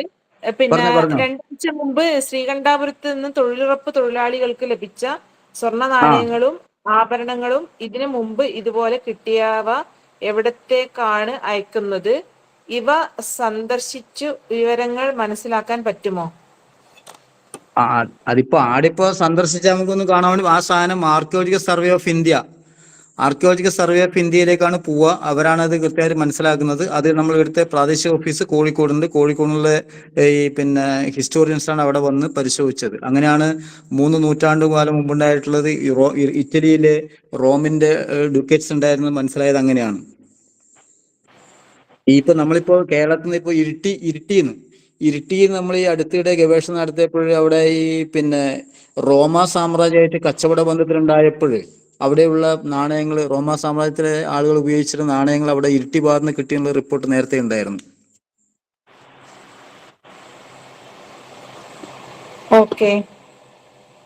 ആശ്രമങ്ങളിൽ നിന്ന് വിവരങ്ങൾ ശേഖരിക്കാൻ പറ്റുമോ എന്ന് ഒരാൾ ചോദിച്ചിട്ടുണ്ട്. വൈനോട്ട്? ആശ്രമങ്ങൾ വിവരം ശേഖരിക്കാം. പക്ഷെ അതാ നമ്മൾ ഒരു വിവേചന ബുദ്ധി നമ്മളതിനകത്ത് കാണിക്കണം. ആശ്രമങ്ങളിലെ വിവരങ്ങൾ ആശ്രമത്തെ പറ്റിയും അവരുടെ വിഭവത്തെ പറ്റി ആയിരിക്കാം. പക്ഷെ അതിൻ്റെ അകത്ത് നമുക്ക് എടുക്കാൻ വേണ്ടി പറ്റിയ എന്താണ് നമ്മൾ തിരിച്ചറിയണം. ഈ ആശ്രമങ്ങളുടെ ചരിത്രം മാത്രമല്ലല്ലോ നമുക്ക് വേണ്ടത്. ആശ്രമങ്ങളുടെ ചരിത്രം മാത്രമല്ല ആ പ്രദേശത്ത് സ്വാധീനിച്ചിട്ടുണ്ടാവുക. ഒരുപക്ഷെ ആശ്രമം ഒരു നിർണായക പങ്കുവച്ചിട്ടുണ്ടാവും. അത് വായിച്ചു കഴിയുമ്പോൾ അത് മാത്രം വായിച്ചാൽ നമുക്ക് പറ്റില്ല. മറ്റ് ഈ ഡോക്യുമെന്റ്സും വായിച്ചുകൊണ്ട് അതിലൊരു ഭാഗമായിട്ട് ഈ ആശ്രമത്തിനുള്ള വിവരങ്ങൾ നമുക്ക് എടുക്കാം. ആശ്രമം എടുക്കാം, ക്ഷേത്രങ്ങൾ എടുക്കാം, പള്ളികൾ എടുക്കാം, അതൊക്കെ നമുക്ക് എടുക്കാം. പക്ഷെ അവിടെ നമ്മളെ സ്വാധീനിക്കേണ്ടത് നമ്മളെ വിവേചന ബുദ്ധിയാണ്. ഇത് മാത്രമല്ല എന്നുള്ളതും മറ്റുള്ളവയുടെ ഒരു ഭാഗമാണ് ഇതെന്നും തിരിച്ചറിവുണ്ടായി അതിനകത്ത് ആവശ്യമുള്ള മാത്രമുള്ള വിവരങ്ങൾ നമ്മൾ ശേഖരിക്കുക. യെസ്. ഓക്കെ. പിന്നെ മത്സരത്തിൽ CD ഉപയോഗിക്കണോ? ഇതിൽ എന്തൊക്കെ ഉൾപ്പെടുത്തണം? മത്സരത്തില് പിന്നെ CD ഉപയോഗിക്കാം. CD ഉപയോഗിച്ചുകൊണ്ട് നമ്മളെ ഒന്ന് നമ്മൾ അവിടെ കണ്ടെത്തിയിട്ടുള്ള ചില ഫോട്ടോസ്, നമ്മൾ പോയിട്ടുള്ള നേരിട്ട് കണ്ടെടുത്തിട്ടുള്ള ചില ഫോട്ടോസ് ഉണ്ടാവാം. അതുപോലെ തന്നെ ചില ഡോക്യുമെന്റ്സിന്റെ ഫോട്ടോ നമ്മൾ എടുത്തിട്ടുണ്ടാവാം. ആ ഫോട്ടോസ് എന്തും ആവാം. അതുപോലെ തന്നെ ഇന്റർവ്യൂ നടത്തിയിട്ടുള്ള ആൾക്കാരായിട്ടുണ്ടാവാം. പിന്നെ നമ്മൾ പോയിട്ട് സന്ദർശിച്ചിട്ടുള്ള ചില സ്ഥാപനങ്ങൾ, അതിന്റെ ഫോട്ടോസ് ഉണ്ടാവുമല്ലോ. അങ്ങനെയുള്ള എല്ലാ സാധനവും നമുക്ക് CD-യിലോ അല്ല ഫോട്ടോഗ്രാഫായിട്ട് നമുക്ക് ഉപയോഗിക്കാം. നമുക്ക് ഇന്റർവ്യൂ സമയത്ത് ഉപയോഗിക്കാം. ഇതൊക്കെ ഇന്റർവ്യൂവിന്റെ സമയത്തല്ലേ സർ? അതെ, ഇന്റർവ്യൂ സമയത്ത് അവർക്ക് കൊടുത്താൽ മതി, അവരെ ജഡ്ജസിന് കൊടുത്താൽ മതി. ഹലോ സർ, ഒരു ഡൗട്ട്. ഞാൻ തലശ്ശേരി നിന്നാണ് പറയുന്നത്. പറയൂ. ഈ പ്രാദേശിക ചരിത്രവുമായി ബന്ധപ്പെട്ടുള്ള ആ രീതിശാസ്ത്രവുമായി ബന്ധപ്പെട്ടിട്ട് നമുക്ക് കുട്ടികൾക്ക് റെഫർ ചെയ്യാൻ പറ്റിയ ഒരു മലയാളത്തിലുള്ള ഏതെങ്കിലും പുസ്തകം ഉണ്ടോ? ഏതെങ്കിലും ഹിസ്റ്റോറിയൻസിന്റെ അതിന്റെ ഒരു സ്ട്രക്ചർ എങ്ങനെ വേണമെന്ന് സാറ് പറഞ്ഞ അത് തന്നെ ഒന്നും കൂടിയും കുട്ടികൾക്ക് കൊടുക്കാൻ പറ്റുന്ന തരത്തില്.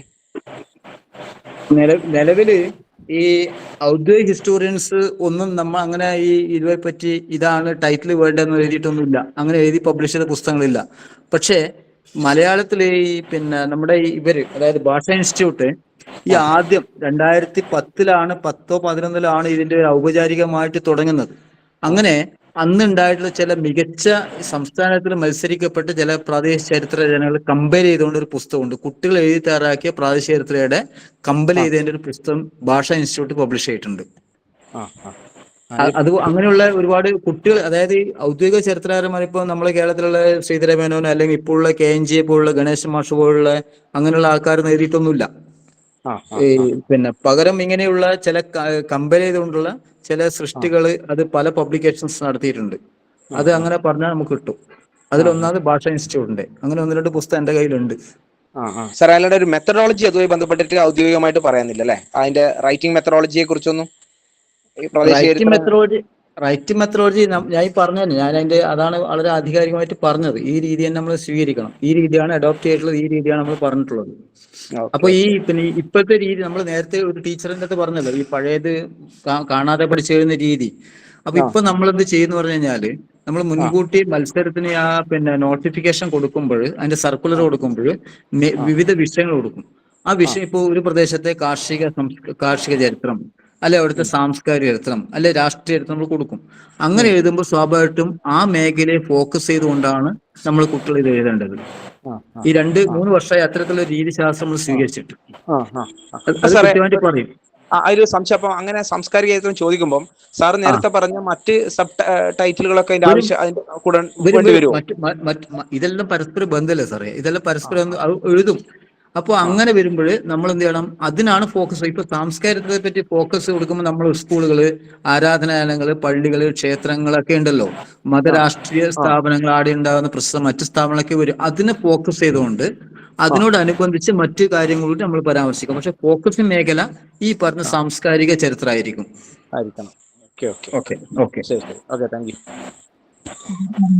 ഇതിന്റെ ക്വസ്റ്റ്യൻ വന്നതില് എഴുതുന്നതിന്റെ കൂടെ മാപ്പ് വരയ്ക്കണോന്ന് ചോദിച്ചു.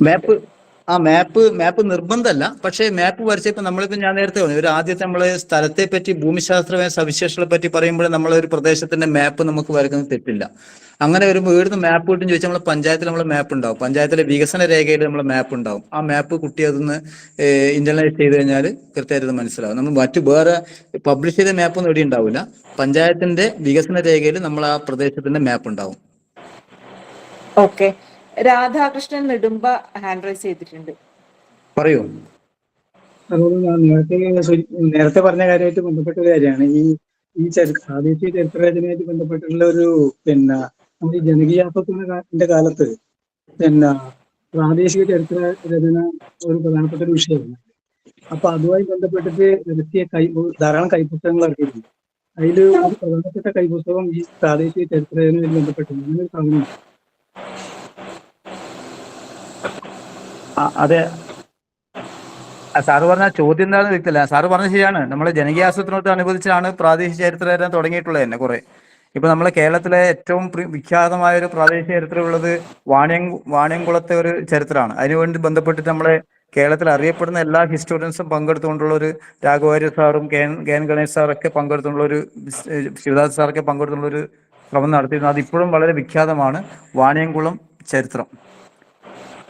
ഇപ്പോഴും പല പ്രദേശത്തും നടക്കുന്നുണ്ട്. അത് സാറ് ചോദ്യം എന്തായിരുന്നു? അതിനകത്ത് അവസാനം പറഞ്ഞ ചോദ്യം എന്തായിരുന്നത്? കൈപ്പുസ്തകം ഉണ്ടെന്നാ പറഞ്ഞത്. കൈപ്പുസ്തകം ഉണ്ട് എന്ന് സൂചിപ്പിക്കാനാണ് സാർ ഞാൻ പറഞ്ഞത്. യെസ്. ഓക്കെ, ശരി. അതെ, അത് ശരിയാണ്. കൃഷ്ണമാഷ ഫോൺ നമ്പർ ഷെയർ ചെയ്യാൻ പറ്റുമെന്ന് ചോദിക്കുന്നുണ്ട്. ആ ഫോൺ നമ്പർ ഷെയറിലോ എങ്ങനെയാ അന്ന് എഴുതി ഞാൻ പറഞ്ഞാൽ മതിയോ? ഞാനിവിടെ ഇതിലിടാം, മെസ്സേജിലിടാം. 999 ഹലോ 531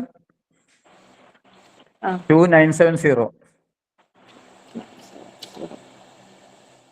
999 531 2970.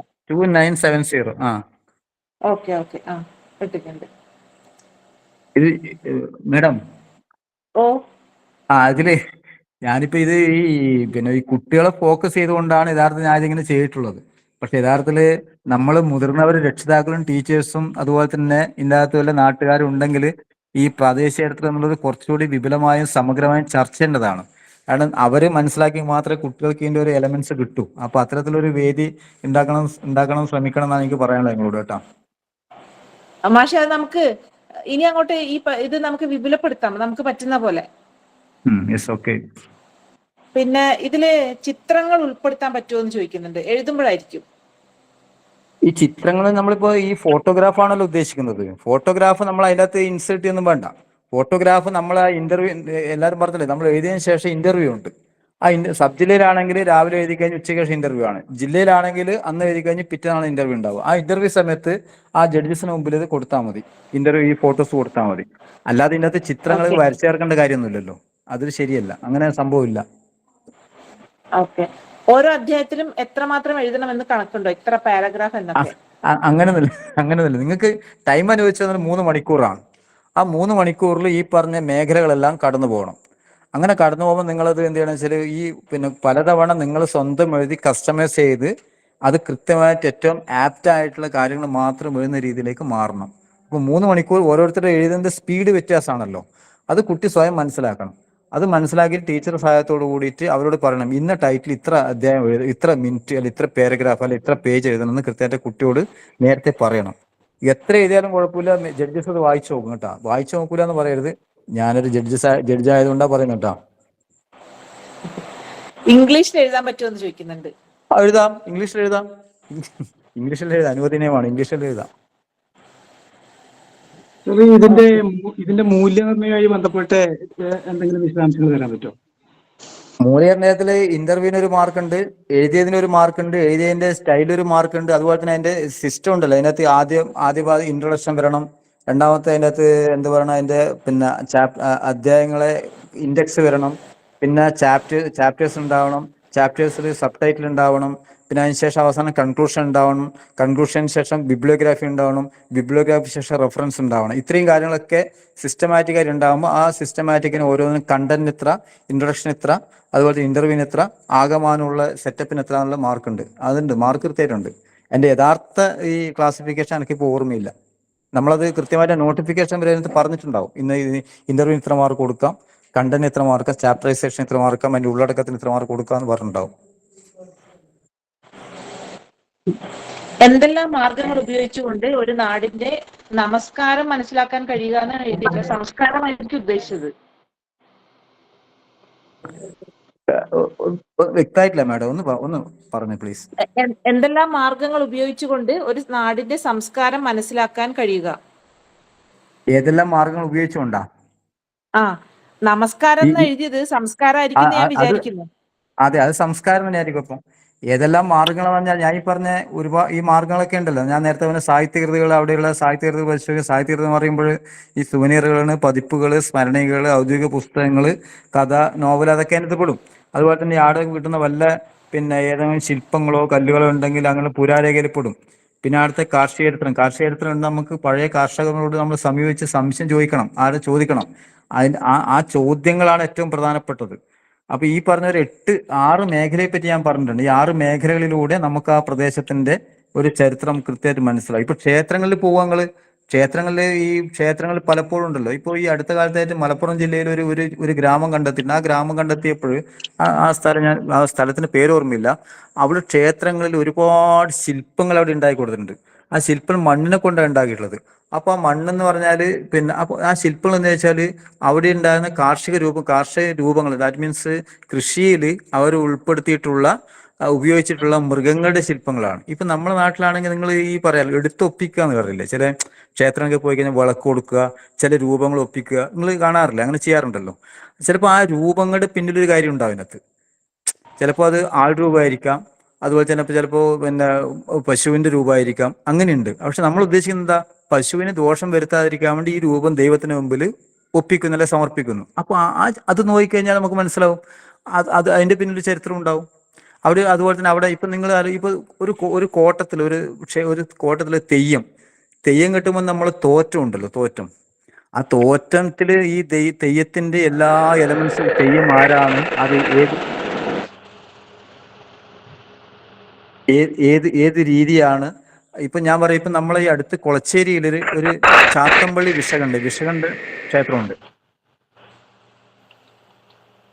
ഈ ചാത്തമ്പള്ളി വിഷകണ്ഠ എന്നാൽ കൊളച്ചേരി ഭാഗത്തുള്ള അവിടെയുള്ള ഒരു ജന്മിമാർക്കെതിരെ നടത്തിയിട്ടുള്ള ഒരു കലാപമല്ല, അവരെ ഒരു ശബ്ദം ഉണ്ടാവുന്നു മാഡം, ആരാണത്?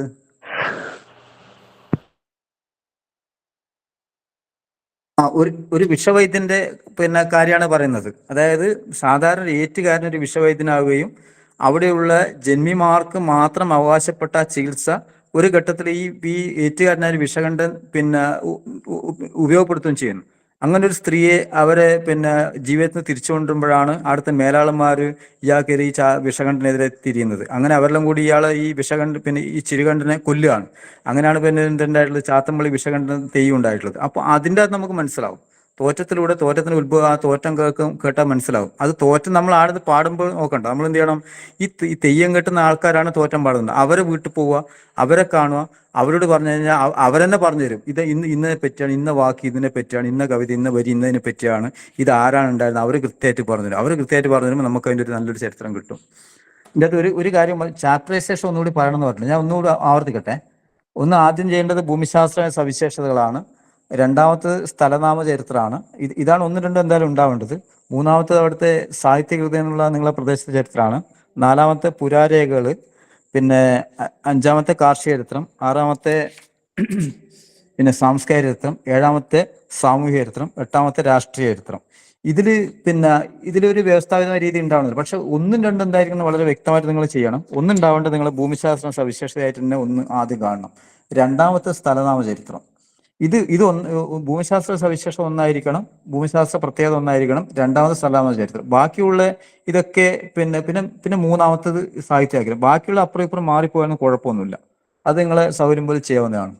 ഓക്കെ മാഡം, ക്ലിയർ ആയിട്ടുണ്ടാവും വിശ്വസിക്കുന്നു. ക്ലിയർ ആയി. നമ്മളിപ്പോ ഏകദേശം 1.5 മണിക്കൂറായി. അപ്പോ ഇനി ആർക്കും പറയാനില്ലെങ്കിൽ നമുക്ക് അവസാനിപ്പിക്കാലോ അല്ലെ? എല്ലാവരും സാറ്റിസ്ഫൈഡ് ആയി? അതെ. BC എന്തെങ്കിലും പറയാനുണ്ടോ? ഇല്ല, പ്രത്യേകിച്ചൊന്നുമില്ല. എന്നാ സന്ധ്യ ടീച്ചറെ നന്ദി പറയാൻ വിളിക്കട്ടെ. അപ്പോ നല്ലൊരു ക്ലാസ് ആയിരുന്നു. അപ്പോ ഈ പരിപാടിയിൽ നന്ദി പറയാൻ വേണ്ടിയിട്ട് സന്ധ്യ ടീച്ചറെ വിളിക്കുകയാണ്. എല്ലാവർക്കും നമസ്കാരം. ഇന്നത്തെ ദിവസം ശരിക്കും സാർത്ഥകമായി എന്ന് തന്നെ പറയാം. കാരണം വളരെ നല്ല രീതിയിൽ ഹിസ്റ്ററിയാണ്, ലോക്കൽ ഹിസ്റ്ററിയാണ് വിഷയമെങ്കിലും വളരെ സയൻറ്റിഫിക് ആയിട്ടാണ് കൃഷ്ണ സാർ അത് അവതരിപ്പിച്ചത്. ശരിക്കും സമയം പോരാ എന്നാണ് എനിക്ക് തോന്നിയത്. കാരണം ഒരുപാട് ഇതിനെക്കുറിച്ച് മനസ്സിലാക്കാനുണ്ട്. പിന്നെ നമുക്ക് സാർ അത് ശരിക്കും ശാസ്ത്രമേളയിൽ എങ്ങനെയാണ് ഒരു ലോക്കൽ ഹിസ്റ്ററി റൈറ്റിംഗ് എഴുതേണ്ടത് എന്നതിലേക്ക് ഊന്നിയാണ് സാർ അത് പറഞ്ഞിട്ടുള്ളത്. അപ്പം സാധാരണ ഒരു പ്രാദേശിക ചരിത്രം എന്ന് പറഞ്ഞാൽ ഒരുപാട് ഇനിയും കൂടുതൽ സമയമെടുത്ത് വിശദമാക്കേണ്ടതാണ്. അപ്പം നമുക്ക് ഇനിയും അവസരങ്ങൾ ഉണ്ടാവട്ടെ എന്ന് ആശംസിക്കുന്നു. അതോടൊപ്പം ഇത്രയും നല്ല ഒരു ക്ലാസ് വളരെ സമഗ്രമായി ഓരോ ഘട്ടത്തിലൂടെ പോയിക്കൊണ്ട് എങ്ങനെ ഒരു ലോക്കൽ ഹിസ്റ്ററി എഴുതാമെന്ന് എല്ലാവർക്കും ഏറ്റവും ലളിതമായിട്ട് മനസ്സിലാക്കത്ത രീതിയിൽ വിശദീകരിച്ചു തന്ന കൃഷ്ണ സാറിന് വാക്ക് വിത്ത് VCയുടെ പേരിലുള്ളതും അതുപോലെ എല്ലാവരുടെ പേരിലുള്ള നന്ദി അറിയിക്കുകയാണ്. അതോടൊപ്പം ഈ ഒരു വിഷയം എടുക്കാനും ഇങ്ങനെ ഒരു പരിപാടി പിന്നെ കുട്ടികളിലേക്ക് എത്തിക്കാനും വേണ്ടി തയ്യാറാക്കിയിട്ടുള്ള എല്ലാവർക്കും, ഇതിന് പിന്നിൽ പ്രവർത്തിച്ച എല്ലാവർക്കും ഒരിക്കൽ കൂടി നന്ദി അറിയിക്കുന്നു. അതോടൊപ്പം ഇതിലെ പങ്കാളികൾക്കും നന്ദി അറിയിച്ചുകൊണ്ട് നിർത്തുന്നു. നന്ദി. ഓക്കെ മാഡം, വേറൊന്നുമില്ലല്ലോ? വേറൊന്നുമില്ല മാഷെ. അപ്പോ ഒന്നുകൂടി ഒറ്റ മിനിറ്റ് കൂടി ഞാൻ ഒന്നുകൂടി ഡോക്ടർ ദീപയെ ഞാൻ വീണ്ടും അഭിനന്ദിക്കുകയാണ്. ഇത്തരത്തിലുള്ള ഒരു വേദികൾ കുട്ടികൾക്ക് ഉണ്ടാക്കി കൊടുത്തതിൽ ഇനി നിങ്ങൾ ആ ശ്രമം തുടരണം എന്നാണ് എൻ്റെ ഒരു ആഗ്രഹം. നന്ദി. ഓക്കെ മാഷെ, നിങ്ങളെപ്പോലത്തെ ആൾക്കാരെല്ലാം മാഷ്, ഗോവിന്ദൻ മാഷ്, VC, അതുപോലെ നമ്മളെ സിന്ധു ടീച്ചർ, സന്ധ്യ ടീച്ചർ, നമുക്ക് സുസ്മിത ടീച്ചർ ഉണ്ട്, ടീച്ചർ വന്നിട്ടില്ല. ഇത്രയും ആൾക്കാരൊക്കെ ഉള്ള ഒരു ധൈര്യത്തിൽ മാത്രം ഇറങ്ങിയതാണ്. ഞാൻ എല്ലാവർക്കും നന്ദി പറയാണ്. കൃഷ്ണമാഷെ കാണാം എന്നാൽ. Okay sir. ഓക്കെ, സന്തോഷം. Okay, good night. ശുഭരാത്രി എല്ലാവർക്കും.